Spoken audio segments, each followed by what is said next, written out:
إن الحمد لله نحمده ونستعينه ونستغفره ونعوذ بالله من شرور أنفسنا ومن سيئات أعمالنا من يهده الله فلا مضل له ومن يضلل فلا هادي له وأشهد أن لا إله إلا الله وحده لا شريك له وأشهد أن محمدًا عبده ورسوله أما بعد فإن خير الحديث كتاب الله وخير الهدي هدي محمد صلى الله عليه وسلم وشر الأمور محدثاتها وكل محدثة بدعة وكل بدعة ضلالة وكل ضلالة في النار. قال الله تبارك وتعالى ورفعنا لك ذكرك وقال جل وعلا وما أرسلناك إلا رحمة للعالمين.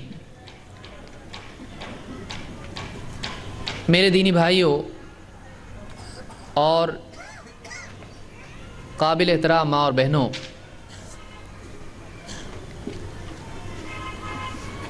اللہ رب العالمین نے ہر دور میں انسانیت کی ہدایت کے لیے ایسے لوگوں کو چنا، ایسے لوگوں کا انتخاب کیا جو ساری انسانیت میں اس دور کے اعتبار سے بہتر تھے۔ ایسے لوگوں کو اللہ تعالیٰ نے نبی اور رسول بنایا، اپنی طرف سے ان کو ہدایت کا علم دیا اور انسانوں کی ہدایت کے لیے، رہبری کے لیے ان کو چن لیا، ان کا انتخاب کر لیا۔ اللہ کی طرف سے جتنے نبی اور رسول آئے یہ اپنے معاشرے کے بہترین افراد ہوا کرتے تھے۔ اللہ تعالیٰ ایسے کو منتخب کرتا ہے جو اس ذمہ داری کے نبھانے کے لیے واقعی مناسب اور موزوں ہو۔ چونکہ اللہ کا پیغام پہنچانا، اس کے لیے ایمان، یقین، علم کے اخذ کرنے کی صلاحیت، علم کے دینے کی، سمجھانے کی صلاحیت، اور اسی طرح سے اس علم کے پہنچانے میں، اس کی تبلیغ میں، اس دین کے نفاذ میں، اس کی اشاعت میں، اس کے پھیلانے میں سماج کے اندر مخالفت کا سامنا بھی کرنا پڑے گا۔ اس اعتبار سے یقین اور توکل اور بہادری، ان تمام اوصاف سے متصف افراد کو اللہ رب العالمین نبوت اور رسالت کے لیے چنتا تھا۔ لہٰذا ایک نبی عام انسانوں کے مقابلے میں بہت ہی اعلیٰ کردار کا مالک ہوتا ہے۔ ایسا نہیں کہ کوئی انسان نیک بن جائے اور نیکی کرتے کرتے کرتے نبوت کا مقام پا لے، ایسا نہیں ہوتا ہے، بلکہ نبوت اللہ کی طرف سے اللہ کا انتخاب ہوتا ہے۔ ایک آدمی بہت ساری عبادتیں کر کے نیک بن کے ولی تو بن سکتا ہے، وہ نبی نہیں بن سکتا ہے، کیونکہ ولایت کسبی ہوتی ہے اور نبوت وہبی ہوتی ہے۔ کیا مطلب ہے؟ ولایت کسبی ہوتی ہے، ایک آدمی ولایت کے حاصل کرنے کے لیے کوشش کر سکتا ہے اور پھر جا کے اس کو ولایت مل جاتی ہے، وہ ولی بن جاتا ہے۔ نیکیاں کرتے کرتے اللہ کی عبادت میں بڑھتے بڑھتے اتنا بڑھ جاتا ہے کہ اللہ اس کو اپنا ولی، اس کو اپنا دوست بنا لیتا ہے، اس کو اپنا مقرب بناتا ہے۔ لیکن نبوت کا معاملہ ایسا نہیں ہے۔ نبوت کا معاملہ یہ ہے کہ کوئی کتنا بھی مجاہدہ کر لے، کتنی بھی عبادتیں کر لے، وہ نبوت نہیں پا سکتا ہے۔ نبوت اور رسالت اللہ کا انتخاب ہوتا ہے۔ ایسا کبھی نہیں ہوگا کہ کوئی نبوت کے لیے کوشش کر رہا ہے کہ مجھ کو نبی بننا ہے اس لیے میں اتنی عبادت کر رہا ہوں۔ نبوت کوئی آدمی حاصل کرنے کے لیے کوشش نہیں کر سکتا ہے۔ نبوت اللہ کا انتخاب ہوتا ہے۔ اللہ جس کو چاہتا ہے نبی بناتا ہے، جس کو چاہتا ہے رسول بناتا ہے، وہ اس کا انتخاب ہوتا ہے۔ اسی لیے آپ دیکھیں گے کہ اللہ کے نبی صلی اللہ علیہ وسلم کے خواب و خیال میں بھی نہیں تھا کہ میں نبی بننے والا ہوں۔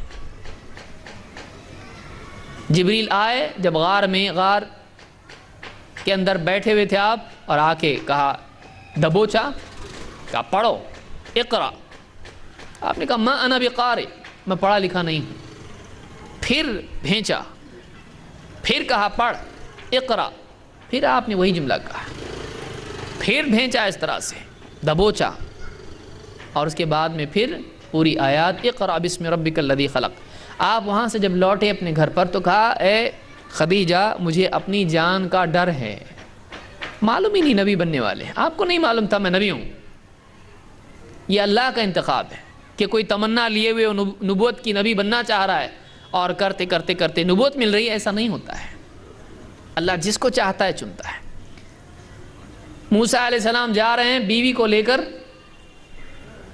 راستے میں کہہ رہے ہیں ٹھہرو ذرا میں آگ لے کے آتا ہوں، آگ دکھائی دے رہی ہے، لیکن آگ لینے کے لیے گئے اور اللہ نے ان کو نبوت دے دی، رسالت دے دی۔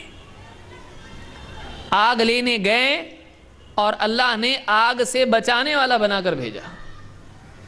سوچئے، وہ گئے اپنے پرسنل کام سے، فیملی میٹر، سردیاں ہیں، رہبری چاہیے، اس کے لیے آگ چاہیے، ضرورت ہے آگ کی، اپنے ذاتی کام سے گئے ہیں، کبھی سوچا نہیں میں نبی بنوں گا، اور پلے ہیں فرعون کے گھر میں، وہاں سے بھاگ کے نکلے ہیں، بات بات میں ایک کو بچانے میں دوسرے کو مار ڈالا، اب وہاں سے اب فرعون پکڑے گا، سزا دے گا، وہاں سے ڈر کے نکلے ہیں، بھاگ گئے ہیں، جا کے مدین میں بسے، وہاں نکاح ہوا، نکاح لے کر کے بیوی کو لے کر آ رہے ہیں، سفر میں ہیں اور آگ کی ضرورت ہے، پرسنل کام سے جا رہے ہیں، لیکن اللہ تعالیٰ نے اچانک ان کو نبوت دے دی۔ فَاخْلَعْنَ عَلَيْكَ إِنَّكَ بِالْوَادِ الْمُقَدَّسِ طُوًى،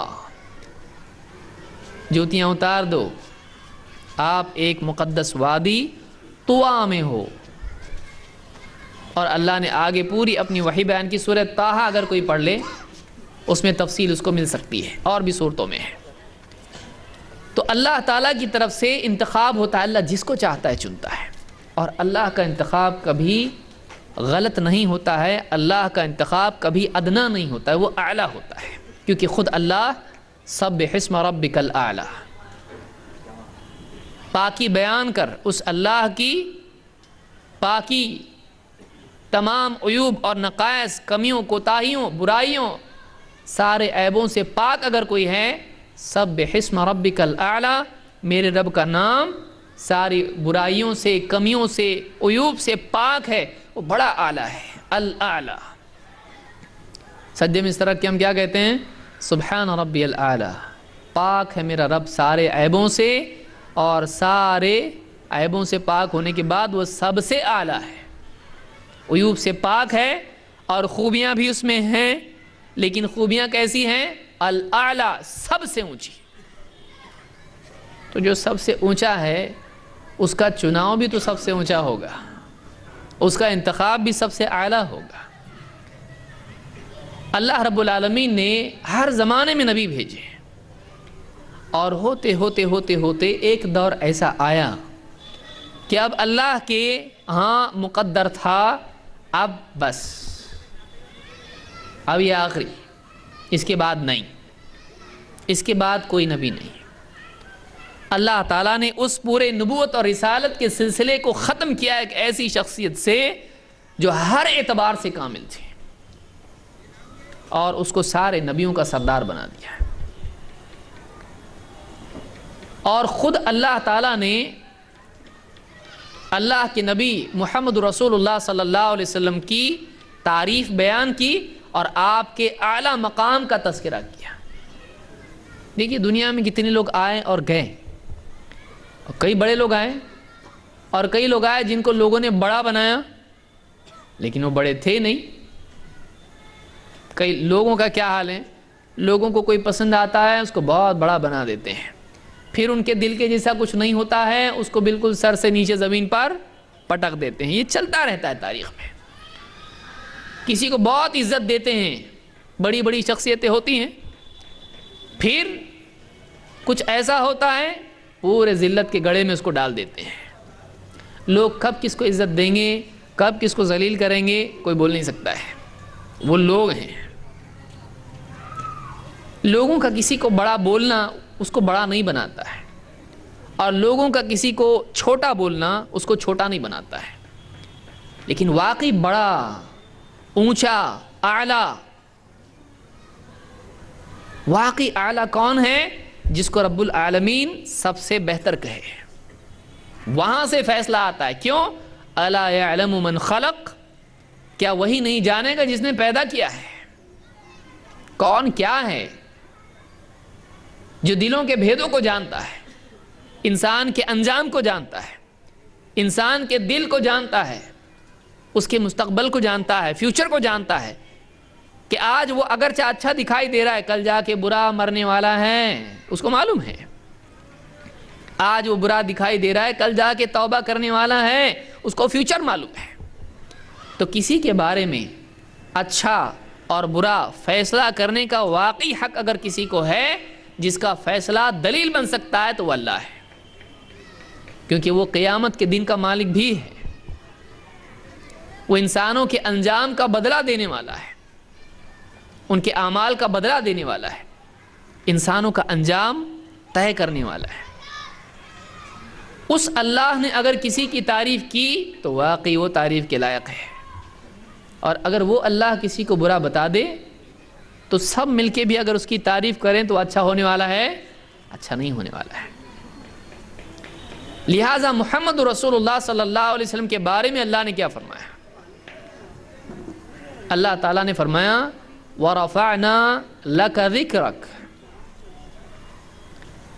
ذکر کے معنی ہوتے ہیں مینشن، تذکرہ۔ ذکر کے کئی معنی عربی زبان میں ہوتے ہیں، یاد کرنا، یاد آنا، یاد دلانا وغیرہ وغیرہ، بہت سارے معنی ہوتے ہیں اس کے۔ نصیحت، یاد دہانی، یہ ساری چیزیں ذکر کے معنی میں ہوتی ہیں۔ یاد کرنا، میمورائز کرنا وغیرہ سب چیزوں کے لیے آتا ہے۔ ذکر کے معنی یہاں پر ہیں تذکرہ، مینشن، کسی کے بارے میں کوئی بات۔ وَرَفَعْنَا لَكَ ذِكْرَكَ، اے نبی، یہاں پر بات اللہ کر کس سے رہا ہے؟ یہ خطاب کس سے ہے؟ یہ خطاب اس سے ہے جس پر اللہ نے اس کتاب کو نازل کیا ہے۔ وَرَفَعْنَا لَكَ ذِكْرَكَ، اے نبی محمد صلی اللہ علیہ وسلم، آپ کے لیے، یہاں پر لکا ہے، لکا کا مطلب آپ کے لیے، آپ کے شرف کے لیے، آپ کی خوشی کے لیے، آپ کے دل کی تسلی کے لیے، آپ کی خاطر۔ وَرَفَعْنَا لَكَ ذِكْرَكَ، اے نبی ہم نے آپ کے لیے آپ کے تذکرے کو بہت اونچا کیا ہے۔ نہ صرف یہ کہ آپ ہمارے ہاں عزت اور احترام کے لائق ہو، نہ صرف یہ کہ ہمارے ہاں آپ کا مقام اونچا ہے، آپ کا دنیا میں بھی ہم نے نام اونچا کیا ہے۔ آپ کا تذکرہ ہم نے اونچا کر دیا ہے۔ رفع کا مطلب ہوتا ہے اونچا کرنا، اسی لیے اردو میں بولتے ہیں کہ فلاں کو رفعت و منزلت ملی۔ رفعت کے معنی ہوتے ہیں اونچا ہونا۔ اللہ کے نبی صلی اللہ علیہ وسلم کا تذکرہ اللہ نے ہر اعتبار سے اونچا کیا، دلوں میں احترام کے اعتبار سے، زبانوں کے تعریف کے اعتبار سے، اور آواز کے بھی اعتبار سے۔ آپ بتائیے، اس ہر اعتبار سے آپ کا تذکرہ اونچا ہونا کسی اور شخصیت کو نصیب نہیں ہوا۔ آج بھی کوئی اور شخصیت نہیں ہے ان حیثیتوں سے جس کا تذکرہ اونچا ہوا ہو۔ اس کے بارے میں قتادہ جو تابعی ہیں کہتے ہیں رفع اللہ ذکرہ فی الدنیا والآخرہ، اللہ تعالیٰ نے محمد رسول اللہ صلی اللہ علیہ وسلم کے ذکر کو، آپ کے بول کو، آپ کی بات کو، آپ کے تذکرے کو اونچا کر دیا ہے، دنیا میں بھی اور آخرت میں بھی۔ کیسے؟ کہتے ہیں فلیس خطیب ولا متشہد ولا صاحب صلاۃ الا ینادی بہا، کہتے ہیں کہ جو بھی آدمی خطبہ دیتا ہے مسجد میں، بیان کرنے والا، یا جو بھی آدمی تشہد پڑھتا ہے یا شہادتین کا اقرار کرتا ہے اسلام میں داخل ہوتے وقت، یا ولا صاحب صلاۃ، یا وہ آدمی جو نماز پڑھ رہا ہے، یا کہتے ہیں یہ سارے لوگ جو ہیں کہتے ہیں الا ینادی بہا، وہ آدمی اسی کی پکار لگاتا ہے۔ ایک آدمی اسلام میں داخل ہوتا ہے تو کیا کہتا ہے؟ اشہد ان لا الہ الا اللہ و اشہد ان محمدن رسول اللہ، اللہ کا نام بھی ہے اور رسول کا نام بھی ہے۔ اور ایک آدمی حق کی بات بیان کر رہا ہے، اس وقت بھی کیا کرتا ہے؟ خطبہ شروع میں ہوتا ہے، آپ نے بیان سنے ہوں گے علماء کے، اس میں جب بھی مسجد میں خطبہ ہوتا ہے، نکاح میں خطبہ ہوتا ہے، یا دینی مجالس میں کوئی بیان ہوتا ہے، اس وقت میں بھی بولنے والا اشہد ان لا الہ الا اللہ و اشہد ان محمد رسول اللہ، اس وقت میں بھی خطبہ دیتا ہے، اللہ کی بات اور رسول کی بات دونوں کا نام لیتا ہے، اللہ کا بھی نام اور رسول کا بھی نام۔ کوئی آدمی نماز پڑھ رہا ہے، نماز پڑھتے وقت بھی التحیات پڑھ رہا ہے، کیا بولتا ہے؟ اس کی زبان سے الفاظ کیا نکلتے ہیں؟ اشہد ان لا الہ الا اللہ و اشہد ان محمدن عبدہ و رسولہ، اللہ کا نام لیا تو رسول کا بھی لے رہا ہے، اور اس نماز کے لیے پکارنا ہے، بلانا ہے لوگوں کو۔ دنیا میں کسی اور کے نام کی ایسی ندا دن میں 5 بار لگتی ہے، اور اللہ کے نام کے ساتھ محمد رسول اللہ صلی اللہ علیہ وسلم کا نام جس طرح سے دنیا میں بیان کیا جاتا ہے، اتنے سارے ملک، اتنے سارے علاقے،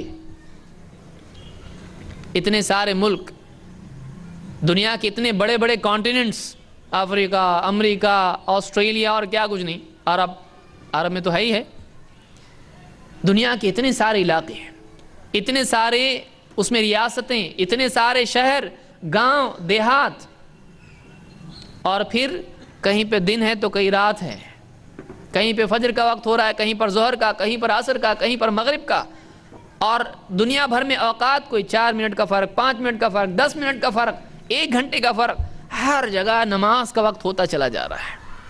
ایک علاقے سے وقت گیا تو دوسرے علاقے میں آ رہا ہے، ہر علاقے کے بعد دوسرے کا سورج ڈوب رہا ہے، اس کا ڈوبا، پھر اس کا، پھر اس کا، دنیا بھر میں 1 منٹ، 4 منٹ، 5 منٹ کے اوپر دنیا بھر میں نماز کے لیے اذان ہو رہی ہے۔ اشہد ان لا الہ الا اللہ و اشہد ان محمد رسول اللہ، اللہ کی توحید کی گواہی کے ساتھ کہ وہ عبادت کے لائق ہے، اس کے سوا کوئی معبود نہیں، اللہ کی توحید کے اعلان کے ساتھ محمد رسول اللہ صلی اللہ علیہ وسلم کی رسالت کا بھی اعلان ہو رہا ہے۔ کسی اور کا نام ایک دن میں دنیا کے اتنے علاقوں میں اتنا چلا کے، اور آج آپ غور کریں، ایک تو مائک ہے جو خود چلاتا ہے، دوسرا مؤذن بھی چلا رہا ہے کہ پوری بستی میں آواز جا رہی، دن میں 5 بار، اور مسجد ایک ہو تو بات ہو، یہاں کی اذان ختم ہوئی 8 بجے تو وہاں شروع ہوئی 8:15 بجے، اور دنیا کا آپ سوچیں اگر ایک وقت میں جتنے بھی پکارنے والے ہیں، بات کر رہے ہو تو چھوڑ دیجئے، جو نماز پڑھ رہا اس کو چھوڑ دو، آپ اس کی چھٹی کر دو، صرف وہ لوگ جو دنیا میں پکار رہے ہیں ان ساری آوازوں کو جمع کر دیا جائے، ایک وقت میں دنیا میں جو پکار ہو رہی ہے یا دن بھر میں جو پکار ہو رہی ہے، وہ کون سا نام ہے جو پکارنے والا پوری طاقت کے ساتھ، کہ آواز زور سے آنا چاہیے تو کان میں بھی انگلی ڈال کے چلا رہا ہے، کون سا نام ہے؟ آج اس شخصیت کو دنیا سے تشریف لے جا کر 1400 سے زیادہ سال ہو گئے ہیں، 15ویں صدی چل رہی ہے، لیکن آج تک وہ نام پوری طاقت کے ساتھ پکارنے والے اتنے ہیں کہ جن کی گنتی مشکل ہے۔ کیا یہ اس آیت کی عملی تفسیر نہیں ہے؟ وَرَفَعْنَا لَكَ ذِكْرَكَ، اے نبی ہم نے آپ کے نام کو، آپ کے تذکرے کو اونچا کر دیا۔ اور یہ کس زمانے میں؟ یہ صورت کیسی ہے؟ أَلَمْ نَشْرَحْ لَكَ صَدْرَكَ وَوَضَعْنَا عَنْكَ وِزْرَكَ، یہ کون سے دور میں بولی جا رہی ہے؟ یہ اس دور میں آیت نازل ہو رہی ہے جس میں اللہ کے نبی صلی اللہ علیہ وسلم کو لوگ ستا رہے ہیں، آپ کو جھوٹا کہہ رہے ہیں، آپ کی بات تسلیم نہیں کر رہے ہیں، آپ کے سر پہ مٹی ڈال رہے ہیں، آپ کو پتھر مار رہے ہیں، آپ کے ساتھیوں کو ستا رہے ہیں۔ اس دور میں بات کہی جا رہی ہے، انداز صیغہ جس کو کہتے ہیں پاسٹ ٹینس کا ہے، وَرَفَعْنَا لَكَ ذِكْرَكَ، اونچا کر دیا ہم نے۔ عربی زبان کا قاعدہ ہے کہ بعض اوقات ایک چیز جب بالکل پکی ہو تو اس کو پاسٹ ٹینس میں کہہ دیا جاتا ہے، جیسے ہمارے بھی ہوتا ہے.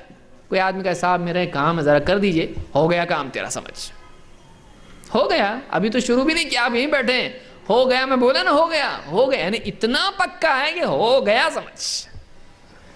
وَرَفَعْنَا لَكَ ذِكْرَكَ، کر دیا آپ کا نام ہم نے اونچا. آج آپ کو لوگ برا کہہ رہے ہیں، آپ پر تنقید کر رہے ہیں، آپ کو گالیاں دے رہے ہیں، آپ پر الزامات لگا رہے ہیں، آپ کو ستا رہے ہیں، اور یہ کہہ رہے ہیں کہ اب زیادہ نہیں چلے گی یہ دعوت، 4 مٹھی بھر تو لوگ ہیں، کون مانے گا، ریگستان میں ہیں، یہیں پر رہ کے یہیں پر سڑ گھر کے سب مر جائیں گے یہ لوگ، نہیں جائے گی ان کی آواز ریگستان کے باہر. اللہ نے کہا نہیں، ایسا نہیں ہے. وَرَفَعْنَا لَكَ ذِكْرَكَ، ہم نے انتظام کر رکھا ہے، آپ کا نام اونچا ہونے والا ہے. دنیا میں اتنا غلبہ آپ کا ہو جائے گا کہ دنیا میں شاید ہی کوئی علاقہ ایسا ہو جہاں پر آپ کی بات نہ کہی جائے. وہ بھی آج آپ کو چپ کے بتانا پڑ رہا ہے لوگوں کے گھر پہ جا کے الگ سے مجلس میں. ایک دن آنے والا ہے کہ آپ کا نام پوری طاقت سے پکارنے والا پکارے گا، کوئی اس کو روک نہیں سکے گا. وَرَفَعْنَا لَكَ ذِكْرَكَ، یہ صرف دنیا میں ہے. اور آخرت کے اعتبار سے آپ دیکھیں تو آخرت میں کتنا بڑا مقام اللہ نے دیا. تو یہ تو صرف آواز کے اعتبار سے ہے، ورنہ تاریخ میں آپ دیکھیں کتنے غیر مسلم ہیں جنہوں نے اللہ کے نبی صلی اللہ علیہ وسلم کی تعریف بیان کی ہے. اور خود اللہ جس کی تعریف کرے، اللہ جس کو مقام دے، اس کی تعریف کوئی کرے یا نہ کرے اس کو کوئی فرق پڑتا ہے؟ نہیں پڑتا ہے. لہٰذا آج کی اس گفتگو میں، اور وقت بھی ویسے بہت کم ہمارے پاس ہے، کچھ باتیں اللہ کے نبی محمد عربی صلی اللہ علیہ وسلم کے مقام، آپ کی منزلت اور اللہ کے ہاں آپ کے درجے کے اعتبار سے اس مختصر سے وقت میں سرسری طور پر بیان کرنا مناسب سمجھتا ہوں. زیادہ اس میں تشریح اور تفصیل کی ضرورت نہیں ہے. ان احادیث اور آیات اور ان باتوں کا سن لینا بھی میں سمجھتا ہوں ہمارے علم کے اضافے کا بہت بڑا ذریعہ ہے. یہ ساری باتیں اگر ایک ساتھ آدمی سن لیں تو واقعی اس کو معلوم پڑے گا کہ اللہ کے نبی صلی اللہ علیہ وسلم کا مقام اللہ کے نزدیک کتنا ہے. آئیے ایک ایک کر کے ان باتوں کو ہم دیکھتے ہیں. اللہ رب العالمین نے محمد رسول اللہ صلی اللہ علیہ وسلم کو 2 اعتبار سے آپ کی تعریف ایک آیت میں بیان کی. ایک، اللہ تعالیٰ نے، اور اس دور میں اس بات کی بہت بڑی اہمیت ہے، ایک تو یہ کہ اللہ تعالیٰ نے بتا دیا کہ آپ لوکل نبی نہیں ہو، آپ کیا ہو، آپ عالمی نبی ہو. اور ایک عالم کے نبی ہیں، وَمَا أَرْسَلْنَاكَ إِلَّا رَحْمَةً لِلْعَالَمِينَ، آپ کو سارے عالمین کے لیے ہم نے رحمت بنا کر بھیجا ہے. تو آپ کا بھیجا جانا صرف عرب کے لیے نہیں ہے، آپ کا بھیجا جانا صرف آج سے 1400 سال پہلے کا معاملہ نہیں ہے، ایک علاقائی مسئلہ نہیں ہے، بلکہ آپ کو ہم نے کس کے لیے بھیجا ہے، سارے عالمین کے لیے. 2، ہم نے آپ کو سارے عالمین کے لیے کیا بنا کر بھیجا ہے، رحمت. کیونکہ تاریخ اگر آپ اٹھا کے دیکھیں تو آپ کو ملے گا کہ اسلام کے دوست بھی گزرے ہیں، ہمدرد، اور مسلمانوں کے لیے سردرد بھی گزرے ہیں. بہت سارے لوگوں نے اسلام کے بارے میں بہت ساری غلط باتیں اپنی ذاتی اغراض کی وجہ سے کہی ہیں، اور تاریخ میں ہمیشہ ایسا ہوتا آیا ہے اور آج بھی ہو رہا ہے کہ محمد رسول اللہ صلی اللہ علیہ وسلم کی تصویر کو بگاڑنے کی کوشش کی گئی ہے. آپ کو ایک خونخوار اور ایک برا انسان ثابت کرنے کے لیے اپنے فائدے کے لیے لوگوں نے اپنی زبان اور قلم کو استعمال کیا ہے. اللہ تعالیٰ نے اس آیت میں بتا دیا، اے نبی ہم نے آپ کو سارے عالمین کے لیے کیا بنا کر بھیجا ہے، رحمت بنا کر بھیجا. مصیبت بنا کر نہیں، زحمت بنا کر نہیں، عذاب بنا کر نہیں، بلکہ آپ کیا ہو، سارے عالمین کے لیے رحمت بنا کر بھیجے گئے ہو. اللہ نے یہ مقام کسی اور کو دیا، یہ مقام کسی اور کو نہیں دیا. کوئی نبی ہے کسی علاقے کے لیے ہے، کوئی اپنے قبیلے کے لیے ہے، کوئی ایک ملک کے لیے ہے، ایک دور کے لیے ہے. اللہ کے نبی صلی اللہ علیہ وسلم کا کوئی دور، آپ کی کوئی حد نہیں ہے. آپ آنے کے بعد کبھی آپ کی نبوت کا معاملہ منسوخ نہیں ہونے والا ہے. کتنی عجیب بات ہے، کتنی بڑی بات ہے. ایک نبی آتا تھا، اس کی شریعت ہوتی تھی، اگلا نبی آتا تھا، اب بس اب نئی شریعت. نبی صلی اللہ علیہ وسلم کی شریعت ابھی ختم ہونے والی نہیں، قیامت تک کے لیے. تو اللہ تعالیٰ نے سارے عالمین کے لیے آپ کو رحمت بنا کر بھیجا. سورہ الانبیاء میں اللہ نے بات کہی ہے، آیت نمبر 107 میں، خود اللہ کے نبی صلی اللہ علیہ وسلم فرماتے ہیں کہ فضلت علی الانبیاء بست یا فضلت بانبیاء بست، مجھ کو نبیوں پر 6 چیزوں میں فضیلت دی گئی ہے، دوسرے نبیوں پر 6 چیزوں میں مجھ کو فضیلت دی گئی ہے، زیادہ مجھ کو ملا ہے۔ کیا ہے وہ؟ نمبر 1، اعطیت جوامع الکلم، مجھ کو جوامع الکلم کی صفت دی گئی ہے۔ ایک تو خود مجھے قرآن دیا گیا جس میں بہت کم الفاظ میں بہت بڑی بات دی جاتی ہے جو قیامت تک کے لیے کام آئے گی۔ دوسرے، اس قرآن کا ایسا فہم دیا گیا اور اس فہم کو بتانے کی ایسی صلاحیت دی گئی کہ میں بہت واضح اور کم الفاظ میں پوری بات بیان کر سکتا ہوں۔ آپ کو کم الفاظ میں بہت کچھ بولنے کی صلاحیت دی گئی، جس کو ہم حدیث کہتے ہیں۔ اور آپ دیکھیے کہ جتنے بھی لوگ دنیا سے چلے گئے ان میں سے صرف حدیث کا وہ مقام ہے کہ آج بھی حدیث اپنی اصل شکل میں محفوظ ہے، کسی اور کی بات کا اتنا تحقیق کرنے کا اہتمام آج تک نہیں ہوا۔ سند، راوی اور فلاں اور پورا چیک کر کے ہاں یہ صحیح روایت ہے، یہ صحیح حدیث ہے، یہ آتھینٹک ہے، یہ ان آتھینٹک ہے۔ آج تک کسی اور کی باتوں کے بارے میں اتنی تحقیق اور کھوج نہیں کی گئی، اتنے سفر نہیں کیے گئے، اتنی مجاہدہ، اتنے علوم اس کے لیے نہیں بنائے گئے اس کے چیک کرنے کے لیے۔ اعطیت جوامع الکلم، مجھ کو جامع کلمات کہنے کی صفت دی گئی ہے۔ یہ ہوئی پہلی بات۔ 2، وَنُصِرْتُ بِالرُّعْبِ، اور مجھ کو رعب سے میری مدد کی گئی ہے، مجھ کو ہیبت دی گئی ہے۔ میرا پاور صرف تلوار کا نہیں ہے بلکہ پریزنس اور نام اور تذکرہ اور خیال، اس کے ذریعے سے میرا دبدبہ ہے۔ اللہ کے نبی صلی اللہ علیہ وسلم کی شخصیت اتنی اعلیٰ تھی کہ اچھا آدمی دور سے تو بہت بڑی بڑی باتیں کرتا تھا، لیکن جب بات کرنے کا موقع آتا اور سامنے آ کے بیٹھتا اس کا بھی سانس پھولنے لگتا۔ اچھے آپ کی سادگی، آپ کے رعب سے گھبرا جاتے تھے۔ آپ ظالم نہیں تھے، آپ سادہ انسان تھے، لیکن کوئی آدمی آپ کے پاس آگے بیٹھتا تھا، گھبرا جاتا۔ ایک آدمی آیا اللہ کے نبی صلی اللہ علیہ وسلم کے پاس آگے بیٹھا تو اس کا سانس پھولنے لگا، سانس پھول رہا ہے اس کا، گھبرا گیا ایک دم۔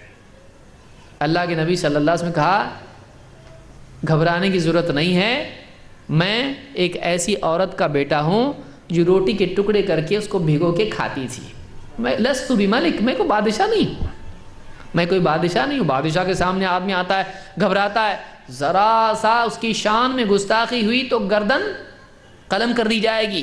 بادشاہوں کا ایسا ہوتا ہے، کب خوش ہوں گے کب نہ خوش ہوں گے بول نہیں سکتے، اور کس کا غصہ کس پہ نکالیں گے بول نہیں سکتے۔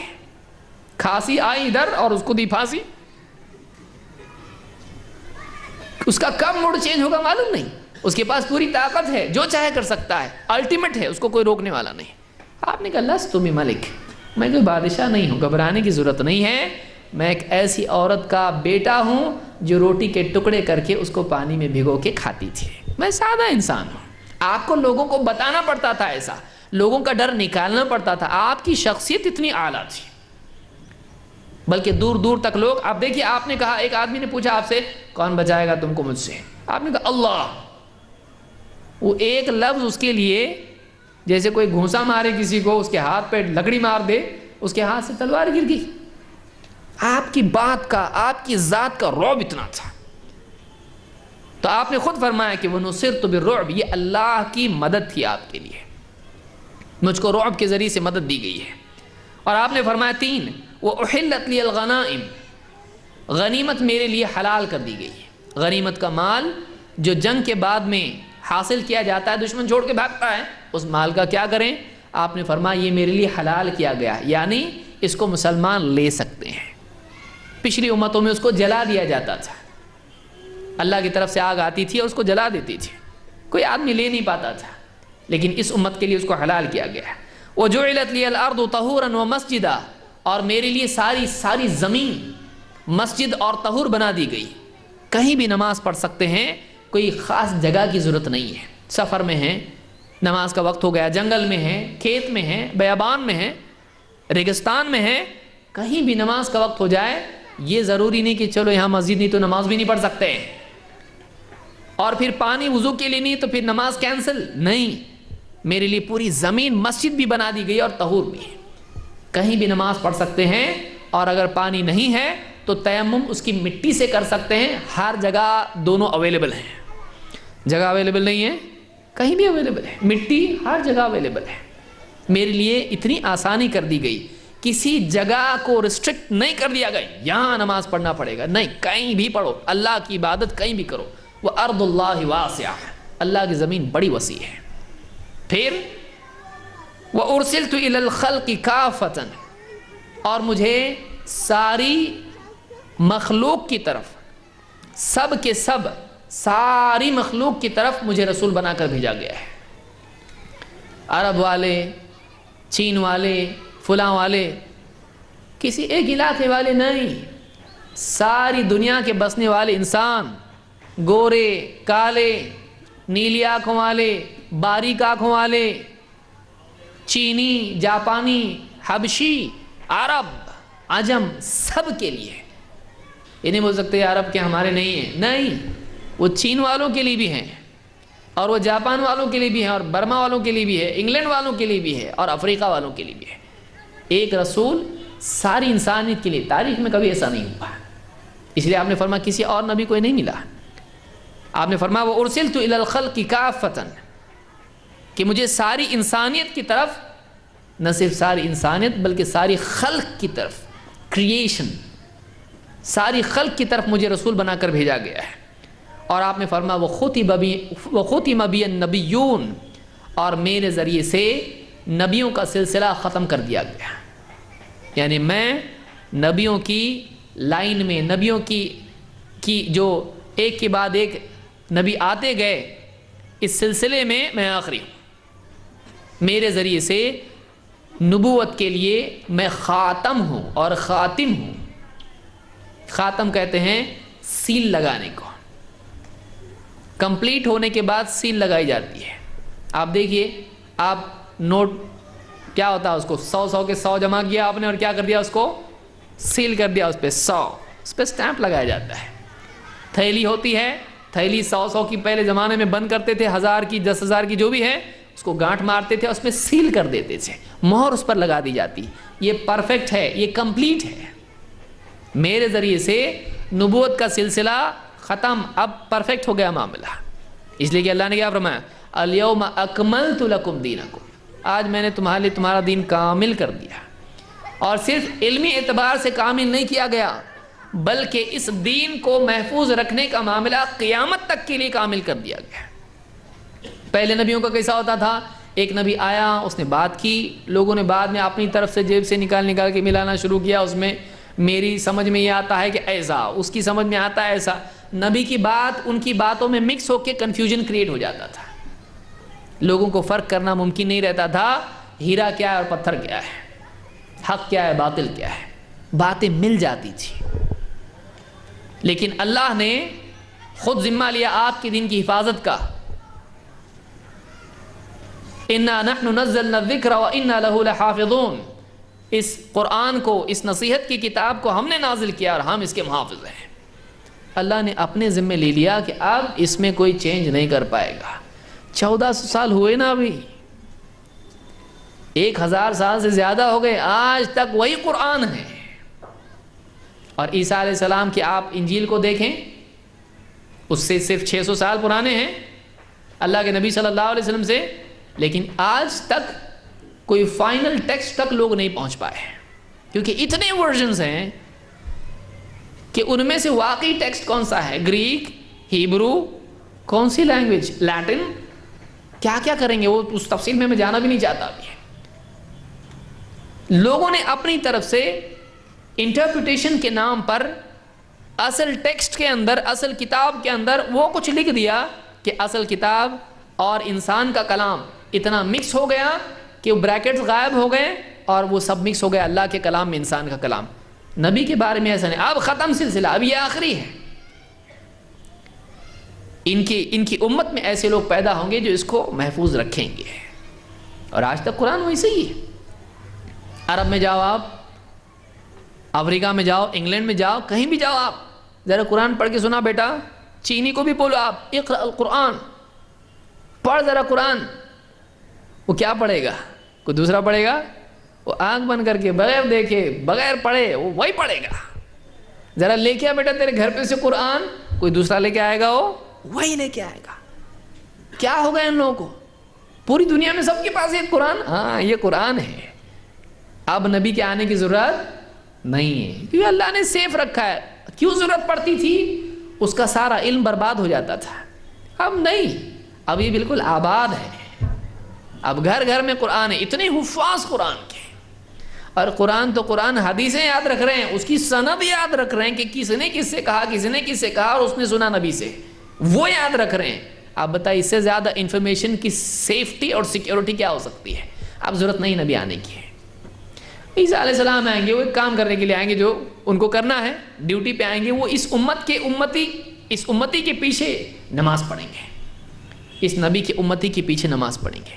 وہ اپنا ایک کام کرنے کے لیے آئیں گے, وہ دجال کو قتل کریں گے اور ایمان والوں کو لے کے جائیں گے, کیونکہ ان کی وفات نہیں ہوئی تو دنیا میں واپس آنا پڑے گا. وہ تو زندہ اوپر گئے ہیں, تو وہ واپس آئیں گے اپنا کام کرنے کے لیے اللہ کی طرف سے, اور کام کر کے ایمان والوں کو ذات میں لے کے جائیں گے پہاڑ پہ. وہ نئے نبی نہیں ہوں گے اور وہ نئی شریعت نہیں لائیں گے, وہ اسی شریعت کے مطابق عمل کریں گے. تو وَخُتِمَ بِيَ النَّبِيُّونَ کہ میرے ذریعے سے نبوت کا, نبیوں کے سلسلے کا خاتمہ کر دیا گیا ہے. اس حدیث کو امام مسلم نے روایت کیا ہے. یہ فضیلت ہے محمد رسول اللہ صلی اللہ علیہ وسلم کی, کہ آپ کے بعد کسی اور نبی کی ضرورت باقی نہیں. اللہ تعالیٰ نے آپ کے دین کو, آپ کی تعلیمات کو ایسا جماؤ دے دیا کہ ایک زمین کے بڑے رقبے میں اسلامی حکومت بھی قائم کر دی. قیامت تک کعبہ کی حفاظت کرتے رہیں گے وہ برابر. کیسا ہو رہا ہے ایسا؟ یہ اپنے آپ ہوتا ہے ایسا؟ ذرا سا پولیٹیکل حالات خراب ہوئے تھے عرب کے ایک دور میں, اس کے بعد پھر پیٹرول دیا اللہ نے ان کو. کیوں دیا بھائی؟ پھر سے پاور آ گیا ان کے پاس, ساری دنیا کی چکی ان کے ہاتھ میں آ گئی. کیسا ہوتا ہے ایسا؟ وہیں کیوں اللہ نے برابر دیا ان کو, کہ ایسے دور میں جہاں واقعی اسلام کو ضرورت ہے حفاظت کی, وہاں پر پوری پھر سے طاقت دے دی اللہ نے. اللہ جو چاہتا ہے کرتا ہے, اللہ جو چاہتا ہے کرتا ہے. اس کی حفاظت کرنے والے اللہ نے پیدا کیے, اور ان کو مال و دولت سے اللہ نے نواز عطا کہ لو حفاظت کرو, اور اس دور میں دین کی اشاعت کے جو مواقع ان کو سب کو استعمال کرو. اس لیے دیکھیے چین میں جب راستے کھلے, رشیا میں جب رشیا ٹوٹا, پورے قرآن کہاں سے گئے؟ وہاں قرآن کی ضرورت تھی, کہاں سے گیا قرآن؟ وہاں پہ سعودی سے گیا پورا. وہاں کے علماء نے پورا وہاں جو ہے وہاں سے ساری دنیا میں بھیجے قرآن کو. آج بھی جو حاجی جاتا برابر وہاں سے لے کے آتا نا, اسے مسواک لے کے آتا, وہاں سے اتنے ٹن سے بھر کے پانی بھی لاتا, اور اس کے ساتھ کیا لاتا؟ ایک قرآن. اتنا عام کیا اللہ نے, ان کو مال دیا, اسی کام کے لیے دیا. اور کس کام کے لیے دیا بھائی؟ کھانے کے لیے دیا ہے, اسی کام کے. اللہ نے اسباب پیدا کیے, اللہ کا غیبی نظام ہے جو چلتا رہتا ہے. اللہ نے قوت دی, اشاعت کی طاقت ان کو دی, ساری دنیا میں اپنی بات کو پہنچایا جا سکتا ہے, اللہ کی بات کو پہنچایا جا سکتا ہے. یہ اب نئے نبی کی ضرورت نہیں ہے, نئے نبی کی ضرورت نہیں ہے. وہی نبی ہمارے لیے قیامت تک کے لیے کافی ہے. 1400 سال سے تو ہو رہا, جب پریس کا دور نہیں تھا, نہ کمپیوٹر تھا, نہ پرنٹنگ پریس تھا, کچھ نہیں تھا. اب تک تو محفوظ رہا. اب کیا غیر محفوظ ہوگا جبکہ سارے سیکیورٹی کے ذریعے آ گئے, پاسورڈز بھی آ گئے, ڈیٹا سٹوریج آ گیا, انٹرنیٹ آ گیا. اب کہاں سے علم ضائع ہو سکتا ہے؟ اب اسلام کو مٹا سکتا ہے کوئی کر سکتا؟ لاؤ سب تمہاری کتابیں لاؤ, ہم جلا رہے, اس کو لا کے سب جلا دیے. کہاں ہیں؟ چپ میں ہیں, ادھر ادھر ہے, انٹرنیٹ پہ یہاں وہاں, وہ بھی ختم کر دیے, سارا فیوز اڑا دیے. تو ہم بولیں گے ٹھہرو ذرا, ہمارے یہاں بھی ہے, اس کا کیا کریں گے؟ جو سینوں میں قرآن ہے اس کا کیا کریں گے؟ وَخُتِمَ بِيَ النَّبِيُّونَ. اب آؤ تم بھی پڑھ کے سنا اور ہم بھی پڑھ کے سناتے. بیٹا ادھر آ, تم پڑھ کے سنا. ابا نہیں پڑھیں گے, بیٹا پڑھے گا. بیٹا پڑھ کے سنا رہا, دادی اماں پڑھ کے سنا رہی. ایک سورہ یہ بھی سن, سورہ یاسین میں یاد کی ہوں بچپن سے, سن. یہ بھی سب جمع کر رہے ہیں. ایک ایک آدمی, دنیا کے کروڑوں ملین بلین لوگ ہیں. کیسا آپ مٹاؤ گے قرآن کو؟ کیسا آپ ختم کرو گے قرآن کو؟ کتنا محفوظ کر لیا اللہ نے. یہ عجیب بات نہیں ہے؟ کتنی عجیب بات ہے. کوئی اور کتاب بتاؤ آپ جس کے اتنے حفاظ ہوں. وہ خود ہی نبی 1400 سال پہلے بول رہے ہیں میرے ذریعے نبیوں کے سلسلے کا خاتمہ کر دیا گیا. آپ کوئی نبی نہیں, ضرورت ہی نہیں. اور ایسا بولنے کے بعد ضرورت نہیں واقعی ثابت ہو رہا، کتنی عجیب بات ہے.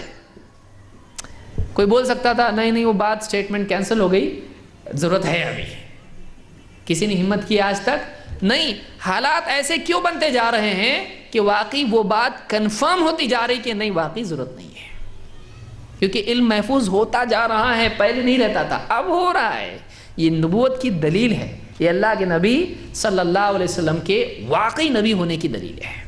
اب ضرورت نہیں ہے. وہ ختم بہ النبیون.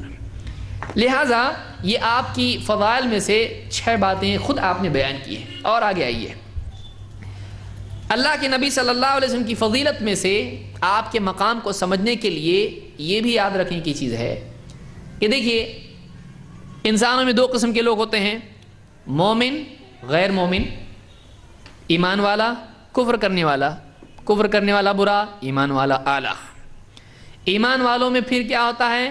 صالح، پھر اس کے اندر شہید، صدیق، نبی، اس سے اوپر نبی. صالح سے اوپر شہید، شہید سے اوپر صدیق، صدیق سے اوپر نبی، نبی سے اوپر رسول. سارے لوگوں میں نبی اور رسول بہت اعلیٰ ہوتے ہیں جیسے میں نے شروع میں بتایا. اور یہ نبی اور رسول انسانی تاریخ میں آدم علیہ السلام سے لے کر ایک لمبا سلسلہ، ہزاروں سال کا، اللہ جانتا ہے کتنا بڑا سلسلہ تھا. یہ ملک مختلف ملکوں میں مختلف زمانوں میں پھیلے ہوئے لوگ ہیں. ہر آدمی، ہر نبی اور ہر رسول اپنے زمانے کا ایک دم ہائی کیلیبر کا انسان، علمی اعتبار سے، کیریکٹر کے اعتبار سے، اللہ کی شریعت لینے دینے کے اعتبار سے. کسی نے کیا معجزات دکھائے، کسی نے کیا عجائبات دکھائے، ہر ایک کے پاس عجیب عجیب چیزیں، بہت کچھ، سب جمع ہوئے. اب ان میں کون؟ اللہ تعالیٰ نے پوری ہسٹری میں ایک بار ایسا کیا، ایسا کبھی ہوا نہیں تھا. پوری انسانی تاریخ میں ایک بار ایسا ہوا، سب کی ایک ون گیدرنگ. اور اس میں کون؟ انسانی تاریخ کے سب سے اعلیٰ لوگ، نبی، رسول. وہ بھی کیسی جگہ پہ جمع ہوا ہے؟ بیت المقدس. بیت المقدس جو نبیوں کا مسکن رہا ہے، نبیوں کی لوکیلٹی رہی، ایک کے بعد ایک، ایک کے بعد ایک، وہاں پہ نبی آتے چلے گئے. نبیوں کا علاقہ. یہ کہاں کے؟ محمد صلی اللہ علیہ وسلم مکہ کے. یہاں سے ٹریول کر کے گئے، اپنا علاقہ نہیں، دوسرے کا علاقہ ہے، وہ ان کا علاقہ ہے. موسیٰ علیہ السلام، عیسیٰ علیہ السلام، فلاں فلاں فلاں، اسماعیل علیہ السلام، اسحاق، جتنے بھی ہیں، اسماعیل علیہ السلام تو یہاں ہیں، باقی سب کے سب ادھر ہیں. عرب کے علاوہ بیت المقدس کے اطراف ہی ان کی زندگی رہی. عیسیٰ علیہ السلام بھی جو کہ آخر میں آئے محمد صلی اللہ علیہ وسلم سے پہلے، اب ان کے ایریا میں جا رہے ہیں. اب نماز کا وقت اگر ہے کہ چلو نماز پڑھی جائے، اب نماز کا قاعدہ یہ کہ نماز جماعت سے پڑھی جائے گی، سارے نبی، اور اس میں امام کسی کو بننا پڑے گا. تو اللہ رب العالمین نے اس وقت میں امامت کا جو مقام دیا وہ محمد رسول اللہ صلی اللہ علیہ وسلم کو دیا. یہ خود آپ کا مقام ہے کہ سارے نبیوں کی موجودگی میں امامت کرنے والی شخصیت اگر اس لائق کوئی ہے تو محمد صلی اللہ علیہ وسلم. کیوں ابراہیم علیہ السلام نہیں اس میں؟ سارے انسانوں کے، نبیوں کے تو کیا، انسانوں کے باپ کون؟ آدم علیہ السلام، جو سب سے پہلے جن کی انٹری جنت میں ہوئی تھی، جو سب سے پہلے جنت میں گئے، جو تھے جنت میں، جن کا یعنی بیسک نیٹو پلیس جنت تھا، جہاں وہ بنائے گئے، رکھے گئے شروع میں. لیکن اور جن سارے نبی پیدا کس کو ہوئے؟ آدم علیہ السلام سے ہی انسانیت کا سلسلہ شروع ہوا. وہ بھی وہاں پہ ہیں، ابراہیم علیہ السلام وہاں پہ ہیں، موسیٰ علیہ السلام وہاں پر جنہوں نے اللہ سے کلام کیا اور اللہ نے ان سے کلام کیا. عیسیٰ علیہ السلام ہیں جنہوں نے مردے کو اللہ کے اذن سے زندہ کیا، بے آنکھ والا اندھا، ماں کے پیٹ سے اندھا پیدا ہونے والا، اس کو آنکھ دی اللہ کے اذن سے، اللہ کے حکم سے. لیکن وہ بھی وہاں پر ہیں، سب کے سب وہاں پر ہیں. امامت کون کرے گا؟ امامت کرے گا تو محمد رسول اللہ صلی اللہ علیہ وسلم.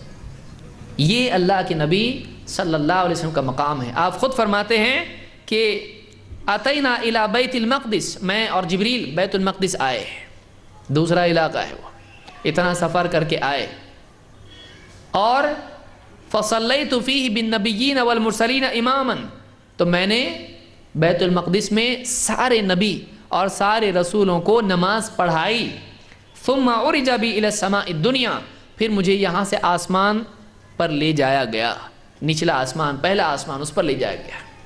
آپ بیت المقدس پہنچے، وہاں پر جہاں نبیوں کا کھونٹا ایک تھا جہاں سے جانور باندھے جاتے تھے، نبیوں کے جانور وہاں بنتے تھے، آپ کا بھی جو براق تھی آپ کے پاس جو سواری تھی اس کو باندھا گیا اور آپ نے جا کے نماز پڑھائی، آپ امام بنے، باقی سب مقتدی ہیں، باقی سب مقتدی۔ پیچھے کون کون ہیں؟ ابراہیم علیہ السلام ہیں، اللہ کے خلیل، اللہ کے خلیل ہیں وہ، لیکن وہ بھی کیا ہیں؟ وہ بھی مقتدی ہیں، سارے نبی سارے رسول پیچھے، یہ آگے، پڑھاؤ نماز، ان کے رکوع پر رکوع، ان کے سجدے پر سجدہ، ان کی تکبیر پر تکبیر، ان کے پیچھے چلنا۔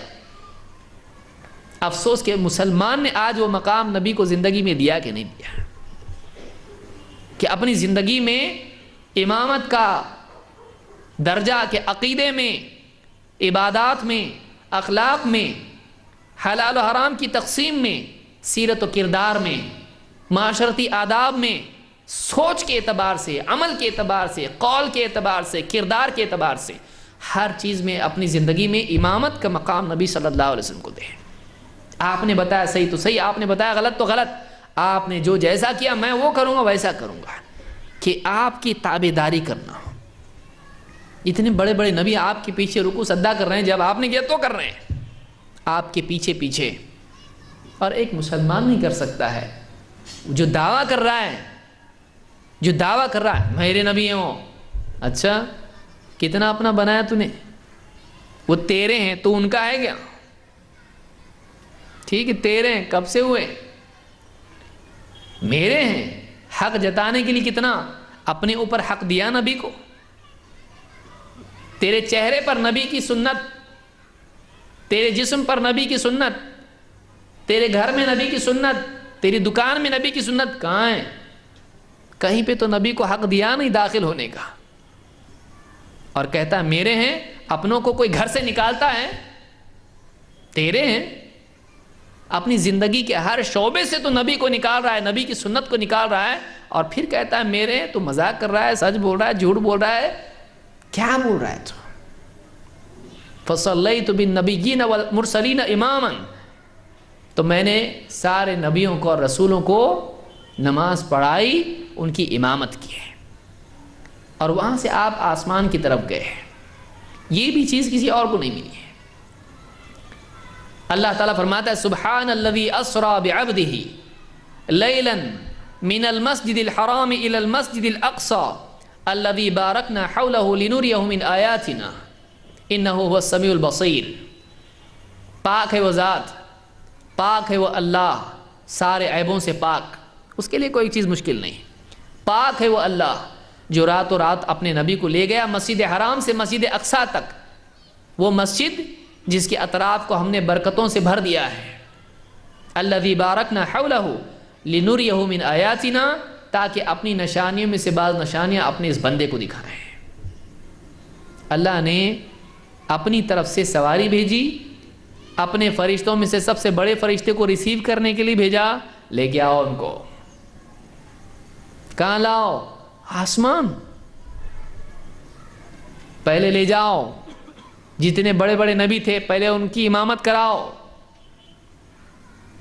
سب کے سامنے بتاؤ یہ بڑے ہیں، یہ اعلیٰ ہیں، یہ امام ہیں، پھر لے کے آؤ، پہلے زمین پر ان کا مقام بتاؤ، اور پھر زمین پر ہی نہیں آسمان پر بھی ہم بلا رہے ہیں، لے کے آؤ ان کو۔ ایک آسمان، ایک دو تین، سارے آسمان، اللہ کے نبی صلی اللہ علیہ وسلم کا یہ مقام کہ اللہ اپنی طرف سے سواری بھیجے، لے کے آؤ ان کو، اور اپنا سب سے بڑا فرشتہ بھیجے، وہ فرشتہ جس نے سارے نبی اور رسولوں کو اللہ کا پیغام پہنچایا، اس کو پیغام پہنچانے کے لیے نہیں، نبی کو پہنچانے کے لیے بھیجا جا رہا ہے، لاؤ ان کو لے کے آؤ۔ اب کی باری کام الگ تمہارا، پہلے تم ہمارا پیغام لے کے جاتے تھے سارے نبیوں کے پاس، نہیں، اب ایک کام کرو، اب ان کو لے کے آؤ ہمارے پاس۔ کس کو بھیجا اللہ نے؟ جتنے بڑے کو بھیجا جاتا ہے اتنی زیادہ عزت ہوتی ہے۔ اب سوچئے آپ کسی کو بھی بڑے آدمی کو بلانے کے لیے اپنے بچے کو بھیجیں، جا لے کے آؤ ان کو، اس کا عزت ہے۔ لیکن آپ اپنے گھر کے کسی بڑے بزرگ کو بھیجیں لانے کے، ان کو لے کے آئیے جائیے، تو سوچے گا اتنے بڑے کو کیوں بھیجا میرے لانے کے لیے؟ جتنے بڑے کو بھیجا جاتا ہے اتنا احترام ہوتا ہے، اتنا مقام زیادہ ظاہر ہوتا ہے۔ محمد صلی اللہ علیہ وسلم کو آسمانوں کی سیر کرانے کے لیے اللہ نے بھیجا کس کو؟ ایسے فرشتے کو جو سارے فرشتوں کا سردار ہے، جس کی ہیبت آسمان میں، جس کے پروں کا پھیلنا دیکھ کر خود اللہ کے نبی صلی اللہ علیہ وسلم گھبرا گئے تھے۔ اتنا عظیم فرشتہ ہے وہ، جس کا سر اور پاؤں زمین پہ، تو سر پورے پروں سے بھر گئے، آسمان دکھائی نہیں دے رہا، اتنا بڑا فرشتہ۔ وہ فرشتہ کیا کر رہا ہے؟ ریسیو کرنے جا رہا ہے ان کو۔ چلیے، آپ کو بلایا اللہ رب العالمین نے، لے جا رہے یہاں سے وہاں، وہاں سے وہاں لے جا رہے ان کو۔ بتائیے کتنی بڑی بات ہے، کیا مقام ہے اللہ کے نبی صلی اللہ علیہ وسلم کا، یہ اللہ کے رسول صلی اللہ علیہ وسلم ہے۔ تو یہ قرآن کریم کی آیت ہے جس میں اللہ نے بتایا، بلکہ آپ کا مقام اس سے بھی واضح ہوتا ہے کہ آپ سوچئے، اب تھوڑی دیر پہ جیسے ہم نے دیکھا کہ مسجد اقصی یا بیت المقدس ہمیشہ سے نبیوں کا قبلہ رہا ہے۔ اللہ تعالیٰ نے اس قبلے کو بدلا کس کے لیے؟ سوچئے، ہزاروں سال سے اتنے سارے نبیوں کا قبلہ رہا وہ، اللہ نے کس کے لیے بدلا اس کو؟ اور اللہ نے آیت نازل کی اس کے لیے۔ کیا فرمایا اللہ نے؟ دیکھیے وہ منظر اللہ بتا رہا ہے، کیا فرمایا اللہ؟ قد نرا تقلب وجهك فی السماء، اے نبی ہم نے آپ کے چہرے کا بار بار آسمان کی طرف اٹھنا دیکھ لیا۔ بار بار آپ اوپر دیکھتے ہیں، اللہ فیصلہ دے، اے اللہ کچھ تو کر، اے اللہ فیصلہ کر۔ کیا کیوں دیکھ رہے آسمان کی طرف؟ دیکھیے آسمان کی طرف کیوں؟ اللہ آسمان پر ہے، اللہ اوپر ہے، دائیں دیکھ رہے بائیں دیکھ رہے، کہاں دیکھ رہے ہیں؟ فیصلہ کہاں سے آتا ہے؟ آسمان کی طرف سے۔ قد نرا تقلب وجهك فی السماء، اے نبی، تقلب کہتے ہیں پلٹنے الٹنے کو، بار بار پلٹنا، ایک بار دیکھ کے ختم نہیں، بار بار دیکھتے ہیں اللہ آج تو آ جائے فیصلہ۔ کیا فیصلہ چاہیے؟ قد نرا تقلب وجهك فی السماء، اے نبی ہم نے آپ کے چہرے کا بار بار آسمان کی طرف پلٹنا دیکھ لیا۔ فَلَنُوَلِّيَنَّكَ قِبْلَةً تَرْضَاهَا، لیجئے فا جو یہاں پر آ رہا ہے وہ پچھلے سے جڑا ہوا ہے، آپ کا ہم نے چہرہ پلٹنا دیکھ، بار بار آپ آسمان کی طرف دیکھتے ہو فیصلے کے لیے، ہم نے دیکھ لیا اس کو، لیجئے اب آپ کے اس دیکھنے کے نتیجے میں ہم ایسا کرتے ہیں۔ کیا؟ فَلَنُوَلِّيَنَّكَ قِبْلَةً تَرْضَاهَا، لیجئے آپ جس قبلے کو چاہتے ہو، آپ کی جس قبلے میں مرضی ہے، لیجئے ہم آپ کے لیے وہی قبلہ کر دیتے ہیں۔ قبلتاً ترضاها، فَلَنُوَلِّيَنَّكَ قِبْلَةً تَرْضَاهَا، بطور قبلہ ہم آپ کو اسی سمت میں موڑ دیتے ہیں جس میں آپ کی چاہت ہے۔ نبی جہاں چاہ رہا ہے اس کو وہاں موڑ دیا جا رہا ہے، اور باقی سارے نبی جہاں اللہ نے بتایا وہیں تم کو قبلہ ہے، لیکن یہ نبی چاہ رہے کہ وہ نہیں، یہاں ہونا چاہیے، مسجد حرام ہونا چاہیے، مسجد اقصی نہیں، مسجد حرام ہونا چاہیے، اور بار بار چاہ رہے ہیں اللہ کر دے، اللہ فیصلہ کر دے۔ کہا دیکھا ہم نے، آپ بار بار دیکھ رہے ہیں نا، ہم نے دیکھ لیا، اور اللہ دلوں کی بات کو جانتا ہے۔ کہ لیجیے آپ چاہتے ہو نا یہاں قبلہ ہو جائے، ہم نے کر دیا، لیجیے آپ کا قبلہ ہی چینج۔ قبلہ یہ مدینہ کا ہے، اور مدینہ جانے سے پہلے آپ کیا کر چکے ہیں؟ اس قبلے میں، اس مسجد میں جا کے امامت کر کے آئے ہیں، اب یہاں شفٹ ہو گیا معاملہ سب، یہ آ گئے نا، اب یہ آ گئے ہیں، ان کا مقام ہے، یہ بڑے ہیں، ان کی چاہت ہے، اب دین یہاں دین کا استحکام ہے، اب ان لوگوں کو بنایا گیا ہے، اب ان لوگوں کو چنا گیا، اور یہ ان کا نبی ہے۔ اللہ تعالیٰ نے یہود سے وہ چیز سب چھین لی اور صحابہ کو دے دی ہے کہ سارا تو یہاں ہے، پھر وہاں کیا ہے؟ قبلہ ادھر، قبلہ اللہ تعالیٰ نے چینج کر دیا ہے۔ فَلَنُوَلِّيَنَّكَ قِبْلَةً تَرْضَاهَا، اور اللہ نے فرمایا قیامت تک کے لیے. اب کوئی کہے کہ ہو سکتا ہے آگے اور چینج ہو جائے, نہیں. اللہ نے فرمایا وَحَيْثُ مَا كُنْتُمْ فَوَلُّوا وُجُوهَكُمْ شَطْرَهُ. اب اے ایمان والو, تم دنیا کے کسی بھی علاقے میں ہو, کہیں بھی تم ہو, جہاں کہیں تم ہو, اپنا چہرہ تم اسی قبلے کی طرف کرنا. چین میں ہے, جاپان میں ہے, انگلینڈ میں ہے, ہندوستان میں ہے, کسی اور سری لنکا میں ہے, کہیں بھی ہے, سمندر میں ہے, کہیں بھی ہے, نماز پڑھے گا اس کو دیکھنا پڑے گا مسجد حرام کی طرف, اس طرف رخ کر کے نماز پڑھنی پڑے گی. سارے عالم کے لیے اللہ تعالیٰ نے قبلہ بدل دیا اور قیامت تک کے لیے قبلہ ایک کر دیا, اب بدلنے والا نہیں ہے. یہ کس کے لیے کیا اللہ نے؟ قبلتن ترضاہا, آپ کی رضا جس قبلے میں ہے ہم اس کو قبلہ کر دیتے ہیں, لیجیے. آپ دیکھ رہے ہیں نا, لیجیے آپ کے لیے کرتے ہیں. یہ مقام ہے محمد رسول اللہ صلی اللہ علیہ وسلم کا, جس کی رضا کے لیے, جس کی چاہت کے مطابق اللہ تعالیٰ نے عبادت کی ڈائریکشن ہی بدل دی ہے. آپ بتائیے کیا مقام ہوگا اللہ کے نبی صلی اللہ علیہ وسلم کا اللہ کے پاس, کہ سارے مسلمانوں کے لیے قبلہ بدل دیا جا رہا ہے. اور آگے آئیے, اللہ تعالیٰ نے آپ کو ایسی کتاب دی جو قیامت تک کے لیے باقی رہنے والی ہے, اور آپ کو ایسی کتاب دی جو آپ کا سب سے بڑا معجزہ ہے, اور اس معجزے کو قیامت تک کے لیے باقی رکھا. دوسرے کسی کے ساتھ ایسا نہیں ہوا. پچھلے نبیوں کو آپ دیکھیے, موسیٰ علیہ السلام کا عصا ہے کسی کے پاس, گھر پہ رکھ کے آیا کوئی نہیں. موسیٰ علیہ السلام کا عصا کسی کے پاس نہیں ہے. انبیاء کے بعد ان کے معجزات دوسروں کے لیے باقی نہیں رہتے تھے, وہ انہی کے لیے معجزات ہوتے تھے. موسیٰ علیہ السلام, عیسیٰ علیہ السلام, داؤد علیہ السلام, سلیمان علیہ السلام, یہ جتنے بھی نبی اور رسول گزرے ہیں, جس کے بھی معجزات ہوتے تھے وہ ان کی زندگی کے ساتھ, ان کے دور کے ساتھ جڑے ہوتے تھے. بعد میں وہ معجزات باقی نہیں رہتے تھے. ہر آدمی کے ہاتھ میں معجزہ دیا جائے اور وہ کرے نہیں. لیکن محمد صلی اللہ علیہ وسلم کو اللہ تعالیٰ نے ایک ایسا معجزہ دیا جس کی حفاظت کا ذمہ خود لیا. اِنَّا نَحْنُ نَزَّلْنَا الذِّكْرَ وَإِنَّا لَهُ لَحَافِظُونَ. اس ذکر کو ہم نے نازل کیا اور ہم ہی اس کے محافظ ہیں. قرآن, اور یہ قرآن کس کس کو دیا؟ جس کو چاہیے لے کے جاؤ. یہ معجزہ ہے, سب سے بڑا معجزہ, سب سے بڑی نشانی نبی صلی اللہ علیہ وسلم کے نبی ہونے کی دلیل. لو پڑھو, یہ خود اپنے اندر دلیل ہے. اس کو پڑھتے ہی سمجھ میں آئے گا انسان کا کلام نہیں ہے. اور اگر تم کو عربی آتی ہے تو پھر تو تم کو کوئی شک رہنا ہی نہیں چاہیے, کیونکہ ایسا کلام انسان کے بس کی بات نہیں ہے. کچھ لوگوں نے کیا ایسا, کتاب الفرقان, الفرقان بول کے لکھے ایک عربی میں انجیل کا نسخہ, اور وہ بھی اپنی طرف سے کتاب بنائیں قرآن کی ٹکر پہ. اس میں اکثر جملے قرآن کے لیے ہوئے ہیں, اکثر جملے قرآن کے لیے ہوئے ہیں, اور قرآن ہی کو کاپی کیا گیا. اپنا لاؤ نا, قرآن کا کیوں لیتے ہو؟ وہ نہیں لینا چاہیے, تم خود بناؤ ایسا. اور پڑھنے والا اگر اس کو قرآن یاد نہ بھی ہو, دونوں پڑھ کے سناؤ, اپنے آپ بولے گا اس میں مزہ نہیں آ رہا, یہ بہت اچھا لگتا ہے. کیونکہ قرآن کا جو پاور ہے, قرآن کی جو قوت ہے, وہ دوسرے کسی کلام میں نہیں آ سکتی ہے, دوسرے کسی کلام میں نہیں آ سکتی.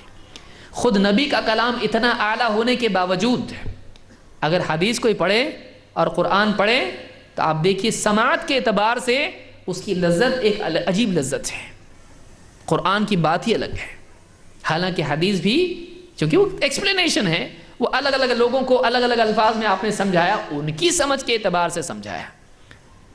لیکن قرآن کا آپ اس کی روانی, اس کے الفاظ, اس کے اختتام کے الفاظ اور اس کا ربط, اس کے معنوی اعتبار سے تو دور کی بات ہے, صرف سماعت کے اعتبار سے آپ دیکھیں اس کو نہیں سمجھتا ہے.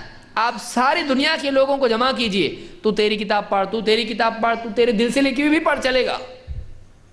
اور ذرا قرآن پڑھو, کوئی اچھا پڑھنے والا جو واقعی قرآن پڑھنا جانتا ہو وہ پڑھ کے سنائے, سب چپ ہو جائیں گے ایک دم. بات کرنے والے بھی خاموشی, کیا پڑھ رہا ہے ایسا, یہ کیا ہے ایسا جو دل کے اندر کلام اترتا چلا جا رہا ہے، صرف کان میں نہیں، یہ دل میں جا رہا ہے. یہ کیا ہے پاور؟ ایسا لگ رہا ہے اوپر سے کچھ اتر رہا ہے. کچھ تو ایسا اس کے اندر ایک میگنیفیکنس ہے، اس کے اندر میگنیفیسنس ہے، ایکسلنس اس کے اندر ہے، عظمت اس کے اندر ہے. کیا ہے یہ قرآن ہے. دس از قرآن، اس کو بولنا پڑے گا، یہ قرآن ہے. اللہ تعالیٰ نے یہ قرآن کس کے ہاتھ میں دیا؟ یہ محمد صلی اللہ علیہ وسلم کو قرآن دیا گیا، لیکن یہ آج ہمارے ہر ایک کے گھر میں ہے. وہ معجزہ محمد صلی اللہ علیہ وسلم کے جتنے بھی میریکلز جس کو آپ کہتے ہیں، جتنے بھی آپ کے معجزات تھے، ان سب میں سب سے بڑا معجزہ جو ہے، جو قیامت تک باقی رہنے والا ہے، وہ آپ کے گھر میں ہے، اور اس کا کچھ حصہ آپ کے دل میں بھی ہے. اور کتنے لوگ ہیں ان کو صرف قرآن سنا گیا، کیا یہ بہت اچھا لگتا ہے سن کے، صرف سن کے اچھا لگتا ہے، اگر سمجھے گا تو کتنا اچھا لگے گا. تجھ کو گمراہی سے نکالنے والا کلام ہے یہ ہدایت کی طرف لانے والا کلام ہے. اللہ کے نبی صلی اللہ علیہ وسلم فرماتے ہیں ما من الانبیاء من نبی الا قد اعطی من الآیات ما مثلہ آمن علیہ البشر. پچھلے جتنے بھی نبی ہوا کرتے تھے ان کو کچھ نہ کچھ اللہ کی طرف سے نشانیاں دی جاتی تھیں جن کو دیکھ کر لوگ ان پر ایمان لاتے تھے. ان کو معجزات دیے جاتے تھے جس کی بنیاد پر لوگ ان کو مانتے تھے. وَإِنَّمَا كَانَ الَّذِي أُوتِيتُ وَحْيًا أَوْحَى اللَّهُ إِلَيَّ. لیکن مجھے جو دیا گیا ہے وہ وحی ہے جو اللہ نے میری طرف بھیجی ہے. میرا معجزہ سب سے بڑا اگر کوئی ہے تو وہ اللہ کا کلام ہے، اللہ کا پیغام ہے جو میری طرف بھیجا گیا ہے. فَأَرْجُو أَنْ أَكُونَ أَكْثَرَهُمْ تَابِعًا يَوْمَ الْقِيَامَةِ. اور اسی لیے میں امید کرتا ہوں کہ میں سارے نبیوں میں پیروکاروں کے اعتبار سے سب سے زیادہ کثرت والا رہوں گا، میرے فالوورز سب سے زیادہ رہیں گے. تو اس حدیث میں اس کو امام بخاری مسلم دونوں روایت کیا ہے. اس سے ایک بات ہی معلوم ہوتی ہے کہ محمد عربی صلی اللہ علیہ وسلم کا سب سے بڑا معجزہ اگر کوئی ہے تو وہ قرآن کریم، قرآن ہے، رب العالمین کا فرمان ہے. اور اس کو اللہ تعالیٰ نے قیامت تک کے لیے سب سے بڑا معجزہ رکھا ہے. اسی لیے ہم کو ادھر ادھر جانے کی ضرورت نہیں، ہم کو قرآن سے جڑنا چاہیے، قرآن کی بات لوگوں کے سامنے رکھنا چاہیے. اسی لیے اللہ نے قرآن کریم میں کیا فرمایا؟ وَلَا تُطِعِ الْكَافِرِينَ وَجَاهِدْهُمْ بِهِ جِهَادًا كَبِيرًا. اے نبی آپ ان انکار کرنے والوں کی باتوں میں مت آ جانا، ان سے متاثر مت ہونا، ان سے دبنا مت. آپ کی بات نہیں مان رہے، آپ ان سے انفلوئنس مت ہوجئے، آپ ان سے اثر مت لیجئے، بلکہ کیا کیجئے؟ وَجَاهِدْهُمْ بِهِ جِهَادًا كَبِيرًا. اور آپ ان سے جہاد کیجئے اس قرآن کے ذریعے سے. یعنی آپ ان کے لڑنے پر آپ ان سے لڑیے مت، بلکہ آپ قرآن ان کے سامنے پیش کیجئے. وہ بدتمیزی کر رہے ہیں، وہ مار پیٹ کر رہے ہیں، وہ غلط حرکتیں کر رہے ہیں، آپ کو کرنے کی ضرورت نہیں ہے. آپ کیا کرو؟ آپ ان کے سامنے قرآن پیش کرو، ان کو ایجوکیٹ کرو، ان کے اندر کی برائی کو قتل کرو. آپ اصل قتل کرنا آدمی کو قتل کرنا ہے نہیں، اس کے اندر جو گندگی ہے، اس کے اندر کا جو شیطان ہے، اس کے اندر کا جو جانور ہے، اس کے اندر کا اندھیرا ہے، آپ اس کو ہٹا دو. اس کے لیے کیا ہے؟ اس کے لیے قرآن ہے. اسی لیے اللہ کیا فرمایا؟ وَجَاهِدْهُمْ بِهِ جِهَادًا كَبِيرًا. اس قرآن کے ذریعے سے ان سے جہاد کیجئے. آپ کا اصل ہتھیار قرآن ہے. آپ کا اصل ہتھیار کیا ہے؟ قرآن ہے. دیکھیے قرآن کی پہلی آیت بھی کیا نازل ہوئی تھی؟ اقرأ بسم ربک الذی خلق. Education, knowledge. اور یہاں بھی اللہ نے کیا فرمایا؟ آپ کو لڑنے کی ضرورت نہیں ہو تو مجبوری ہے جہاں پر جنگ کرنی پڑتی ہے. اصل جنگ ہے کہ آتے ہی لڑنا شروع کیا قریش سے، آپ نے جمع کیا لوگوں کو، چلو اپنے کو مارنا، جتنے لوگ نہیں مارتے ان کو نہیں.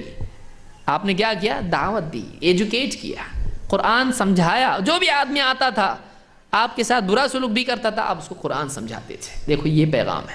کتنے لوگ تھے، یہ کیسا کلام ہے، یہ کیسا کلام ہے، یہ عجیب کلام ہے. وہ شاعر لوگ تھے. عرب میں شعر بولنا ایسا تھا جیسے ہم بات بھی نہیں کر پاتے ہیں. کسی کو بولیں گے بھائی 4 جملے بولو تو 5 غلطیاں کرتا ہے 4 جملے میں. اس کو پروز بھی نہیں آتا ہے، پوئٹری تو بہت دور کی بات ہے.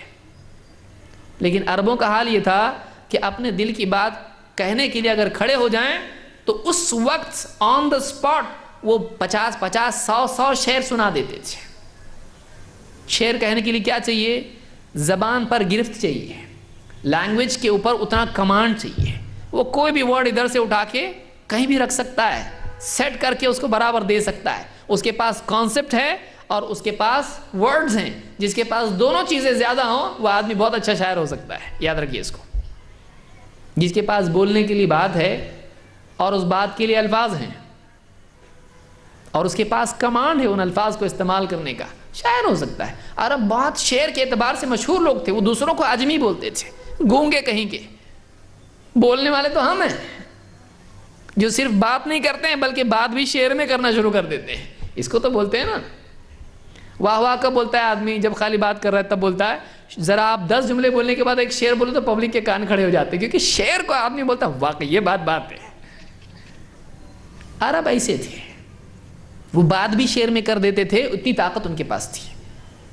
وہ شعر والے لوگ جو اپنی زبان پر اتنی کمانڈ رکھتے تھے، جب قرآن ان کے سامنے پڑھا جاتا تھا تو وہ بولتے تھے یہ کیسا کلام ہے، ایسا کلام ہم نہیں لا سکتے.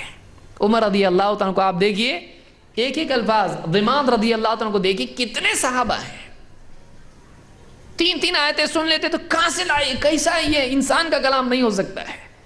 کیونکہ جو لینگویج کا ایکسپرٹ ہوتا ہے وہی لینگویج کی ڈیسنسی اور اس کی ایکسلنس سمجھ سکتا ہے. جس کو بات کرنے آتا ہے وہی بات کرنے والے کو سمجھ سکتا ہے کہ واقعی بات کر رہا ہے، اس کی گہرائی کو سمجھ سکتا ہے، اس کے الفاظ کے انتخاب کو سمجھ سکتا ہے. تو یہاں پر آپ دیکھیے، یہاں پر بھی دیکھیے، اس کو بھی حق ہے لیکن کرسی پہ مت بٹھائیے اس کو. زبان پر جس کا کمانڈ ہوتا ہے واقعی وہ اندازہ لگا سکتا ہے کہ یہ بات بہت اعلیٰ ہے. اور آپ دیکھیں گے کہ عرب دوسروں کو گونگا بولتے تھے. عربوں کو گونگا بنانے والی کتاب کون سی تھی جس نے عربوں کو گونگا بتا دی؟ تم لاؤ تو صحیح ایسا کلام. کتنی بار چیلنج کیا گیا قرآن میں، پورا قرآن لاؤ، نہیں جمتا ہم کو. ٹھیک ہے، سورت لاؤ، کچھ صورتیں لاؤ، نہیں. ایک صورت لاؤ، کچھ آیتیں لے کے لاؤ، نہیں. تو کیا لاتے تم لوگ، کیا کرتے تم لوگ؟ شعر بولتے ہو، زبان کے ایکسپرٹ ہو، ایسا کلام لاؤ. ان کو سمجھ میں آیا کہ واقعی اپنے بس کی بات نہیں ہے. انہوں نے سلام کیا، نہیں کر سکتے ہم، ایسا کلام ہمارے بس کی بات نہیں ہے. ہمارے گھر میں وہ سارا عرب جس سے ہار گیا وہ اپنے اپنے گھر میں، ہم میں سے ہر ایک کے گھر میں ہے، لیکن کیا مقام ہے اس کا گھر میں. کئی بار اس کی دھول جھٹکنی پڑتی ہے ہم کو. لارے ذرا وہ مرہ پڑھ سنا ہے یاسین اس کو، جلدی مرہ نہیں، پڑھ. دادی جلدی جائیں گے، دادا جلدی جائیں گے، جائیداد تو بٹیں گی اپنی، پڑھ یاسین پڑھ. مارو اس کو موت کا انجیکشن بنا کے رکھا ہم نے قرآن کو. اللہ تعالیٰ ہدایت عطا فرمائے. کتنے لوگ ہیں ویسٹ میں، انہوں نے قرآن کی صرف ٹرانسلیشنز پڑھے اور متاثر ہوئے قرآن سے اور اسلام کے بارے میں تحقیق شروع کی اور پھر اسلام میں آئے. اب بتائیے ان کو ہدایت ملتی ہے اور ہمارے یہاں پر کئی لوگ ایسا کہتے ہیں قرآن مت سمجھ کے پڑھنا، کیا ہوگا، گمراہ ہو جائیں گے. ایک آدمی بلا وضو کفر کی حالت میں قرآن پڑھ کے ہدایت مل رہی اور ایک آدمی باوضو ہو کے ایمان کی حالت میں قرآن پڑھ رہا ہے، گمراہ ہو جائے گا. تو ٹھیک ہے مت ہی پڑھو، یہ گمراہی کی کتاب ہے، نعوذ باللہ. کیا پیغام ہم دے رہے ہیں؟ یہ کتاب اللہ کے نبی صلی اللہ علیہ وسلم کا سب سے بڑا معجزہ ہے. یہ ہمارا امتیاز ہے. ہمارے پاس ایک ایسی کتاب ہے جس کو ہم کانفیڈنس کے ساتھ بول سکتے ہیں ہمارے نبی نے ہی لائی ہے. دوسرے کسی کے پاس وہ کانفیڈنس نہیں ہے جس کا ہر لفظ ہم کہہ سکتے ہیں کہ ہم محمد صلی اللہ علیہ وسلم نے اپنی زبان مبارک سے پڑھا ہے. سوچئے، رونگٹے کھڑے ہو جاتے آدمی کے کہ جو ہم آیات پڑھتے ہیں یہ وہی الفاظ ہیں جو آج سے 1500 سال پہلے انسانیت کی سب سے بہترین شخصیت نے اپنی زبان مبارک سے سنائے ہیں. یہ وہ الفاظ ہیں، بلکہ اس سے آگے بڑھیے، یہ وہ الفاظ ہیں جو عرش سے آئے ہیں. کیسا لگتا، سوچ کے ذرا ٹھنڈے میں ذرا بیٹھ کے سوچو آپ اس کو. یہ عرش سے آنے والے الفاظ ہیں، رب العالمین کی طرف سے اللہ نے جبریل کو بتایا جبریل نے محمد صلی اللہ علیہ وسلم کو بتایا، محمد صلی اللہ علیہ وسلم نے صحابہ کو بتایا، اور یہ چلتے چلتے آج تک کے الفاظ آئے. یہ وہی الفاظ ہیں جو آسمان سے آئے ہیں، زمینی الفاظ نہیں ہیں یہ. کیا مقام ہے اس کلام کا، اور جس نبی کے سینے میں یہ سارا کلام جمع ہوا اس نبی کا کیا مقام ہوگا. لو انزلنا هذا القرآن على جبل لرأيته خاشعا متصدعا من خشية اللہ. اے نبی، اگر یہ جو قرآن ہے، یہ قرآن ہم اگر کسی پہاڑ پر نازل کرتے تو اے انسان تو دیکھتا کہ اللہ کی خشیت سے، اللہ کے ڈر سے وہ پہاڑ اس کلام کے نازل ہونے پر ٹکڑے ٹکڑے پارا پارا ہو گیا، ریزہ ریزہ ہو گیا. اتنا بھاری کلام ہے، اتنا وزنی کلام ہے، پہاڑ ریزہ ریزہ دھول بن جاتا ہے ایک دم. خاشعا متصدعا من خشیت اللہ، ڈرتا اور ٹکڑے ٹکڑا پارا پارا ہو جاتا پہاڑ. وہ کلام کس کے دل میں جمع ہوا؟ سب سے پہلے اترا کس کے دل پر؟ محمد صلی اللہ علیہ وسلم کے. کسی اور کے پہاڑ پہ اترتا تو پہاڑ ٹکڑے ہو جاتا.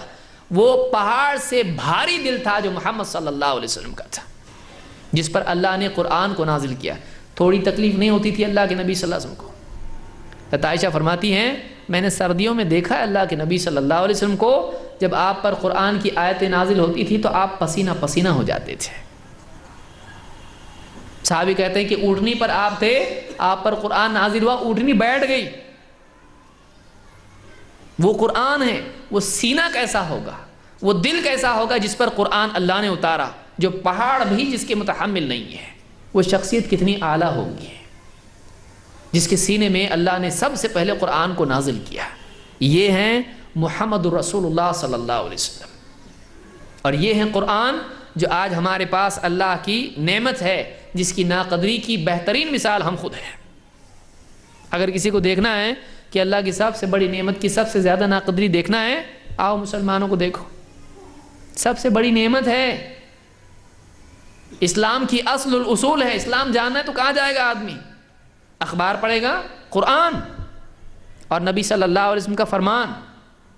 کیا سلوک ہم نے قرآن کے ساتھ کیا اور کیا حدیث کے ساتھ ہم نے سلوک کیا ہے، ہم خود دیکھیں. یہ نبی صلی اللہ علیہ وسلم ہے.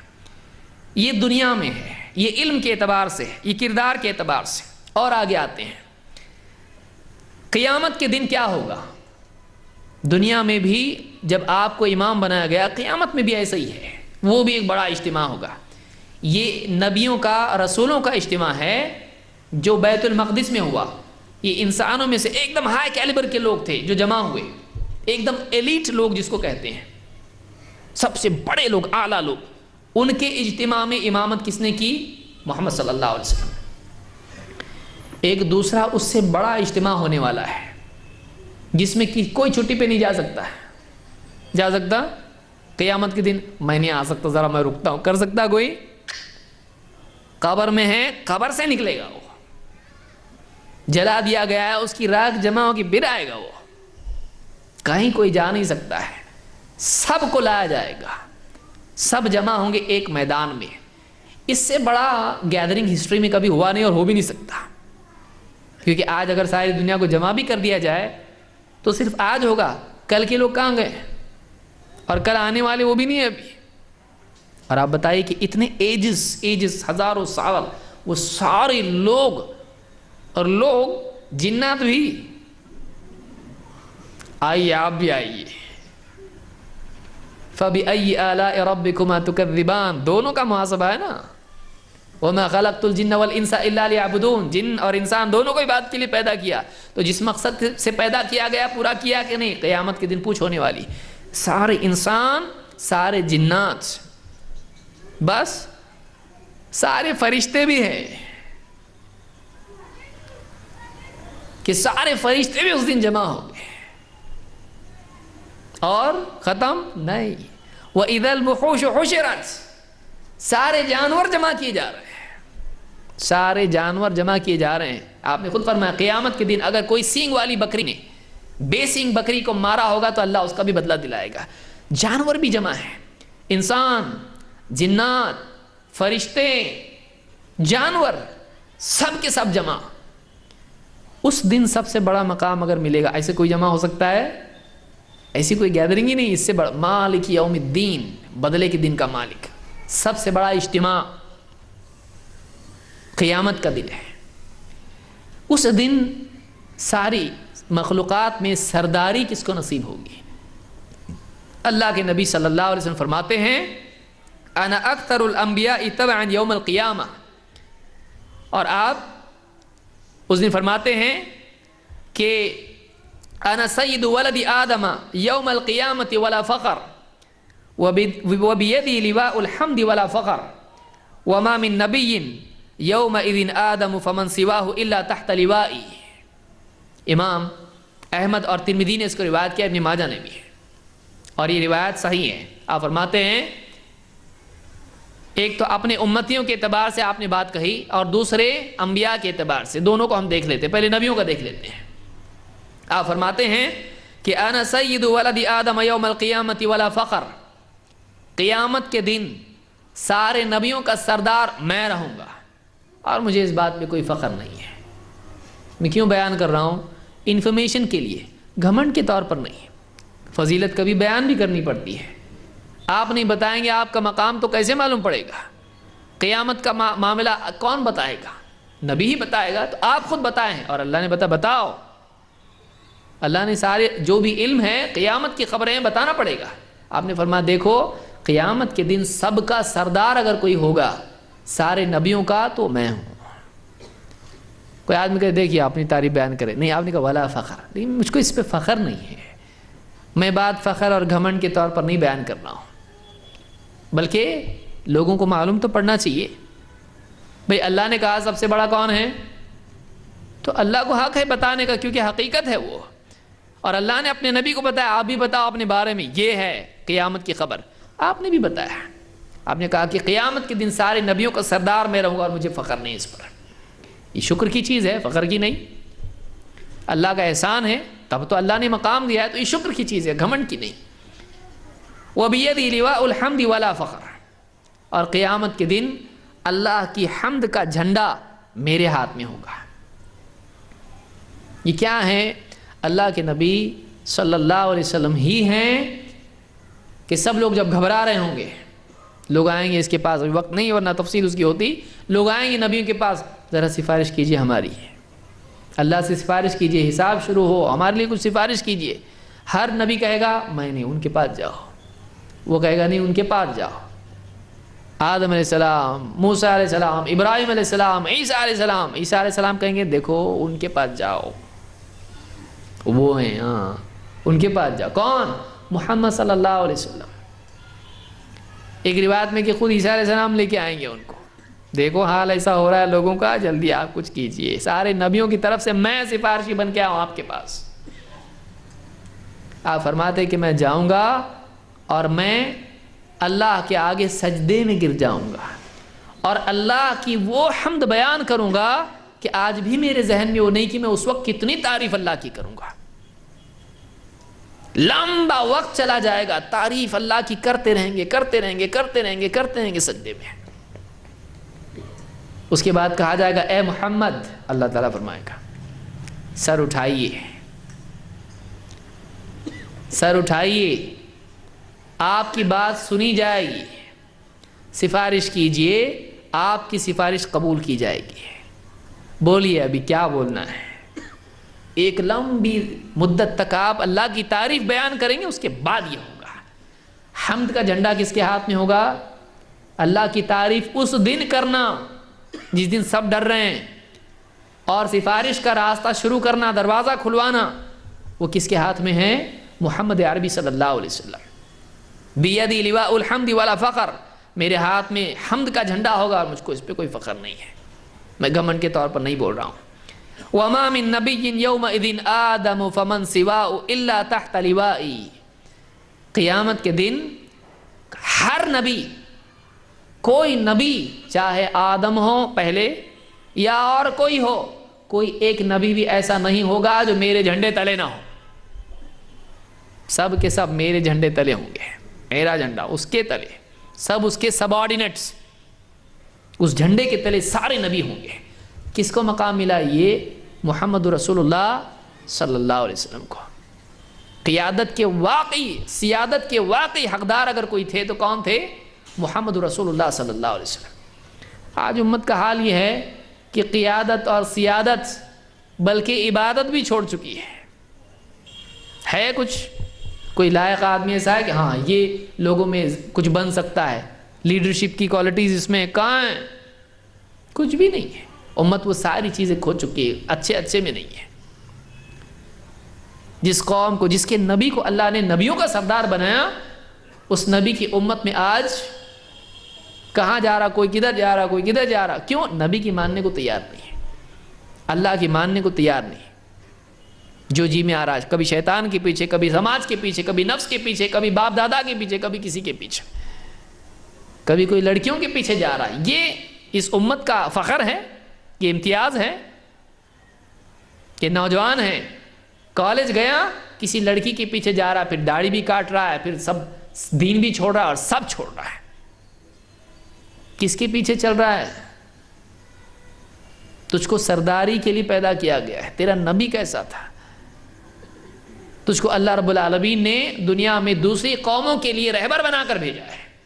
کنتم خیر امۃ اخرجت للناس، تم بہترین امت تھے، تم بہترین امت ہو، تمہیں لوگوں کے لیے پیدا کیا گیا ہے۔ تم بتاؤ گے لوگوں کے صحیح کیا ہے، غلط کیا ہے، کہاں جانا ہے، کہاں نہیں جانا ہے۔ تأمرون بالمعروف وتنہون عن المنکر، تم لوگوں کو بھلائی برائی کی تمیز سکھاتے ہو۔ آج اس کو سکھانے کی ضرورت پڑ رہی ہے، بلکہ بعض اوقات یہ ہو رہا ہے، ارے وہ زیادہ اچھا ہے، ان کا بہت اچھا ہے، دوسروں کا اچھا ہے، نبی کا نہیں، اپنا تو ہے وہ بہت زیادہ اچھا ہے۔ دیکھو ان کا بھی کیسا کیک کٹتا برتھ ڈے کا، اپنے بھی نبی کا کٹنا چاہیے ایسا۔ ان کا کیسا مناتے کرسمس، اپنا بھی منانا چاہیے، اور منائیں گے۔ ابھی ہم دوسروں کا لے رہے ہیں، ہم نبی کا نہیں لے رہے۔ سیادت کی صفات زوال پذیر ہیں۔ آج مسلمان سیادت کی بجائے دوسروں کا سید، دوسروں کا سردار، دوسروں کا رہبر بننے کے بجائے دوسروں کی دم پکڑ کے ان کے پیچھے چل رہا ہے۔ پھر یہ نہیں دیکھ رہا ہے کہ وہ انسان ہے کہ جانور ہے۔ اس لیے اللہ کے نبی صلی اللہ علیہ وسلم کیا فرمایا تھا، سوچئے، غور کیجئے اس کے اوپر۔ لَتَتَّبِعُنَّ سَنَنَ مَنْ كَانَ قَبْلَكُمْ شِبْرًا بِشِبْرٍ وَذِرَاعًا بِذِرَاعٍ حَتَّى لَوْ دَخَلُوا جُحْرَ ضَبٍّ لَسَلَكْتُمُوهُ قُلْنَا الْيَهُودَ وَالنَّصَارَى قَالَ فَمَنْ، تم ضرور بھی ضرور پچھلوں کے طریقے پہ چلو گے، ہاتھ بالشت ان کو فالو کرو گے، یہاں تک کہ اگر وہ کسی گوہ کے بل میں جا کے گھسے ہیں تو تم بھی وہاں جا کر اس کے گھر میں، اس کے بل میں گھس جاؤ گے۔ اتنی تنگ جگہ میں ہو گئے تو تم بھی جاؤ گے ان کے پیچھے۔ کہا کون؟ یہود و نصارہ؟ کن کی بات کر رہے ہیں اللہ کے نبی آپ؟ اور کون؟ تم دوسروں کے پیچھے چلو گے، جس کے بارے میں اللہ کے نبی صلی اللہ علیہ وسلم نے فرمایا کہ وَلَوْ كَانَ مُوسَى حَيًّا وَأَدْرَكَ نُبُوَّتِي مَا حَلَّ لَهُ إِلَّا أَن يَتَّبِعَنِي، اگر موسیٰ علیہ السلام بھی آج زندہ ہوتے اور میری نبوت پاتے تو ان کے لیے بھی میری اتباع کرنے کے سوا کوئی اور راستہ حلال نہیں ہوتا۔ جس نبی کا یہ مقام ہے کہ اگر موسیٰ بھی آج آ جاتے تو انہیں بھی مجھ کو فالو کرنا پڑتا، اس نبی کی امت کا حال یہ ہے کہ نبی کو چھوڑ کے دوسری موسیٰ علیہ السلام کی سرکش قوم کے پیچھے آج چل رہی ہے۔ موسیٰ علیہ السلام بھی نہیں، جو ڈھنگ سے موسیٰ علیہ السلام کے پیچھے نہیں چلے ان کے پیچھے چل رہا۔ کتنا حسن انتخاب ہے، کیسی اچھی چوائس اور انتخاب انسان کا، سوچئے کیا چن رہا تو۔ اور یہ بات حقیقت ہے کہ انسان کی عقل، انسان کی واقعی عقل اس کے انتخاب سے معلوم پڑتی ہے۔ وہ کیا چنتا تو یہ چننے لائق ہے کہ نہیں معلوم پڑتا۔ انسان کا اس کا چناؤ، وہ چناؤ کی لائق ہے کہ نہیں معلوم پڑتا۔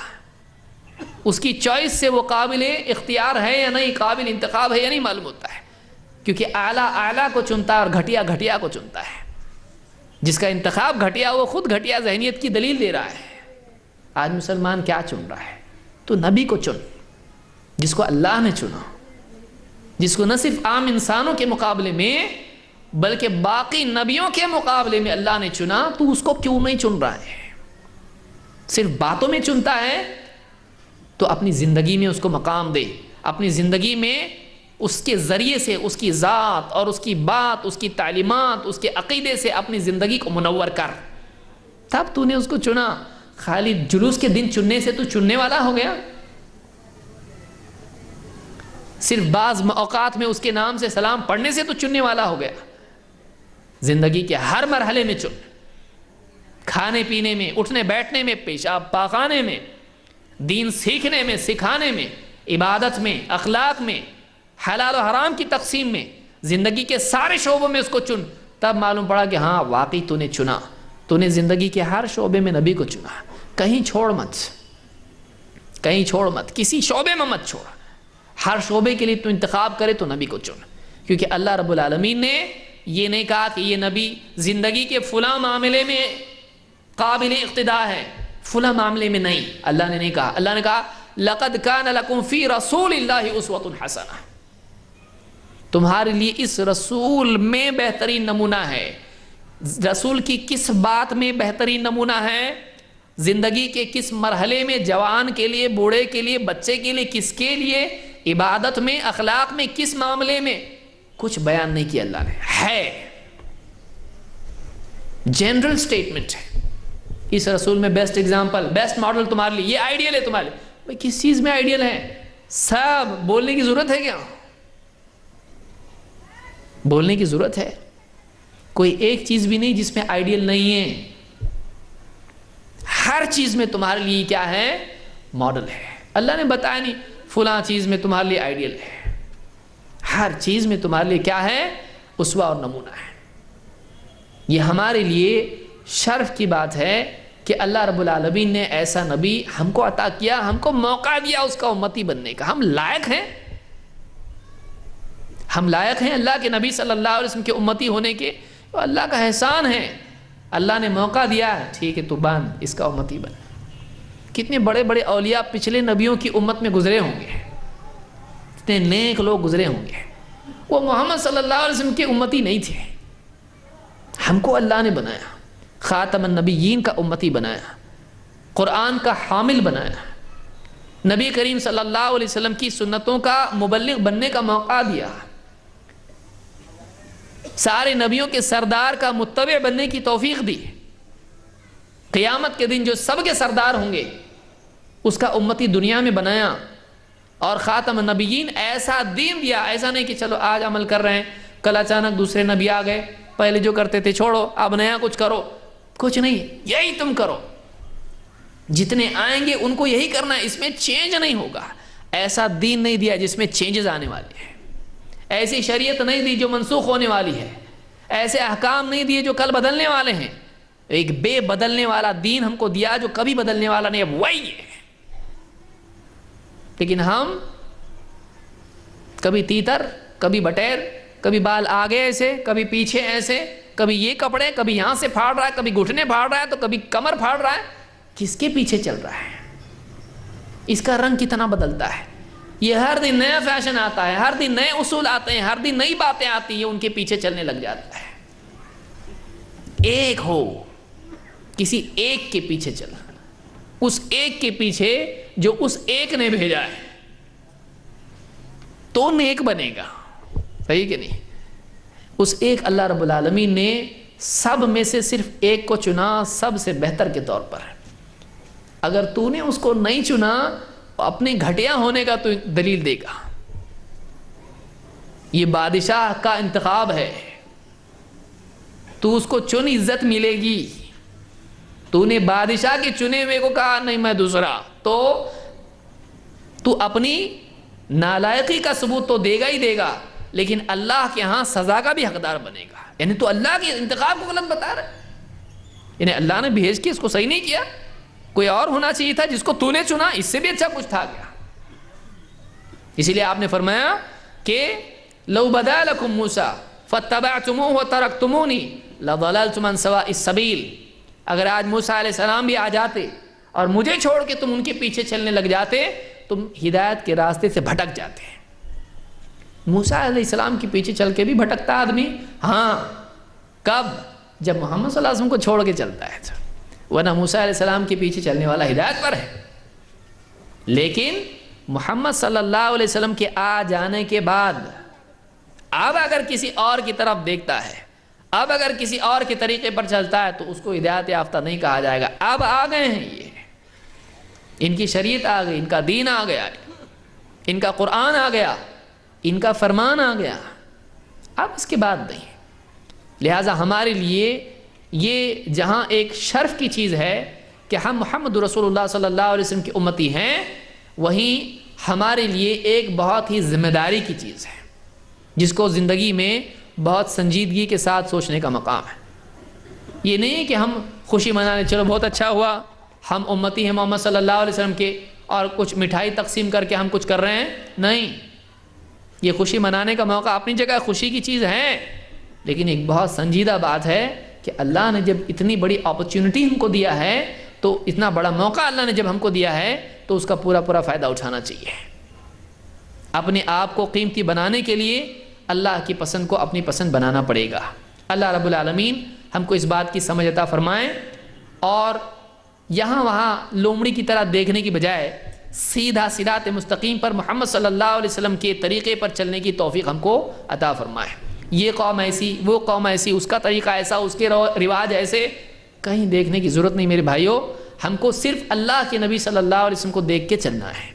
ہماری نجات، ہماری عزت، ہمارا شرف، ہمارا کمال اور ہماری سعادت اسی میں چھپی ہوئی ہے۔ اگر ایسا ہم کرتے ہیں تو ہم کامیاب ہیں، ورنہ جیسے ہی نبی صلی اللہ علیہ وسلم کی سنتوں سے، آپ کے راستے سے آدمی ہٹ جاتا ہے، ویسے ہی اس کی ناکامی اور ذلت شروع ہو جاتی ہے، اس کی ذلت شروع ہو جاتی ہے۔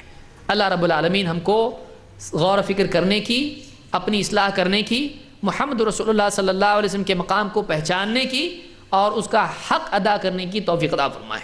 اقول قولی ھذا واستغفر اللہ لی ولکم۔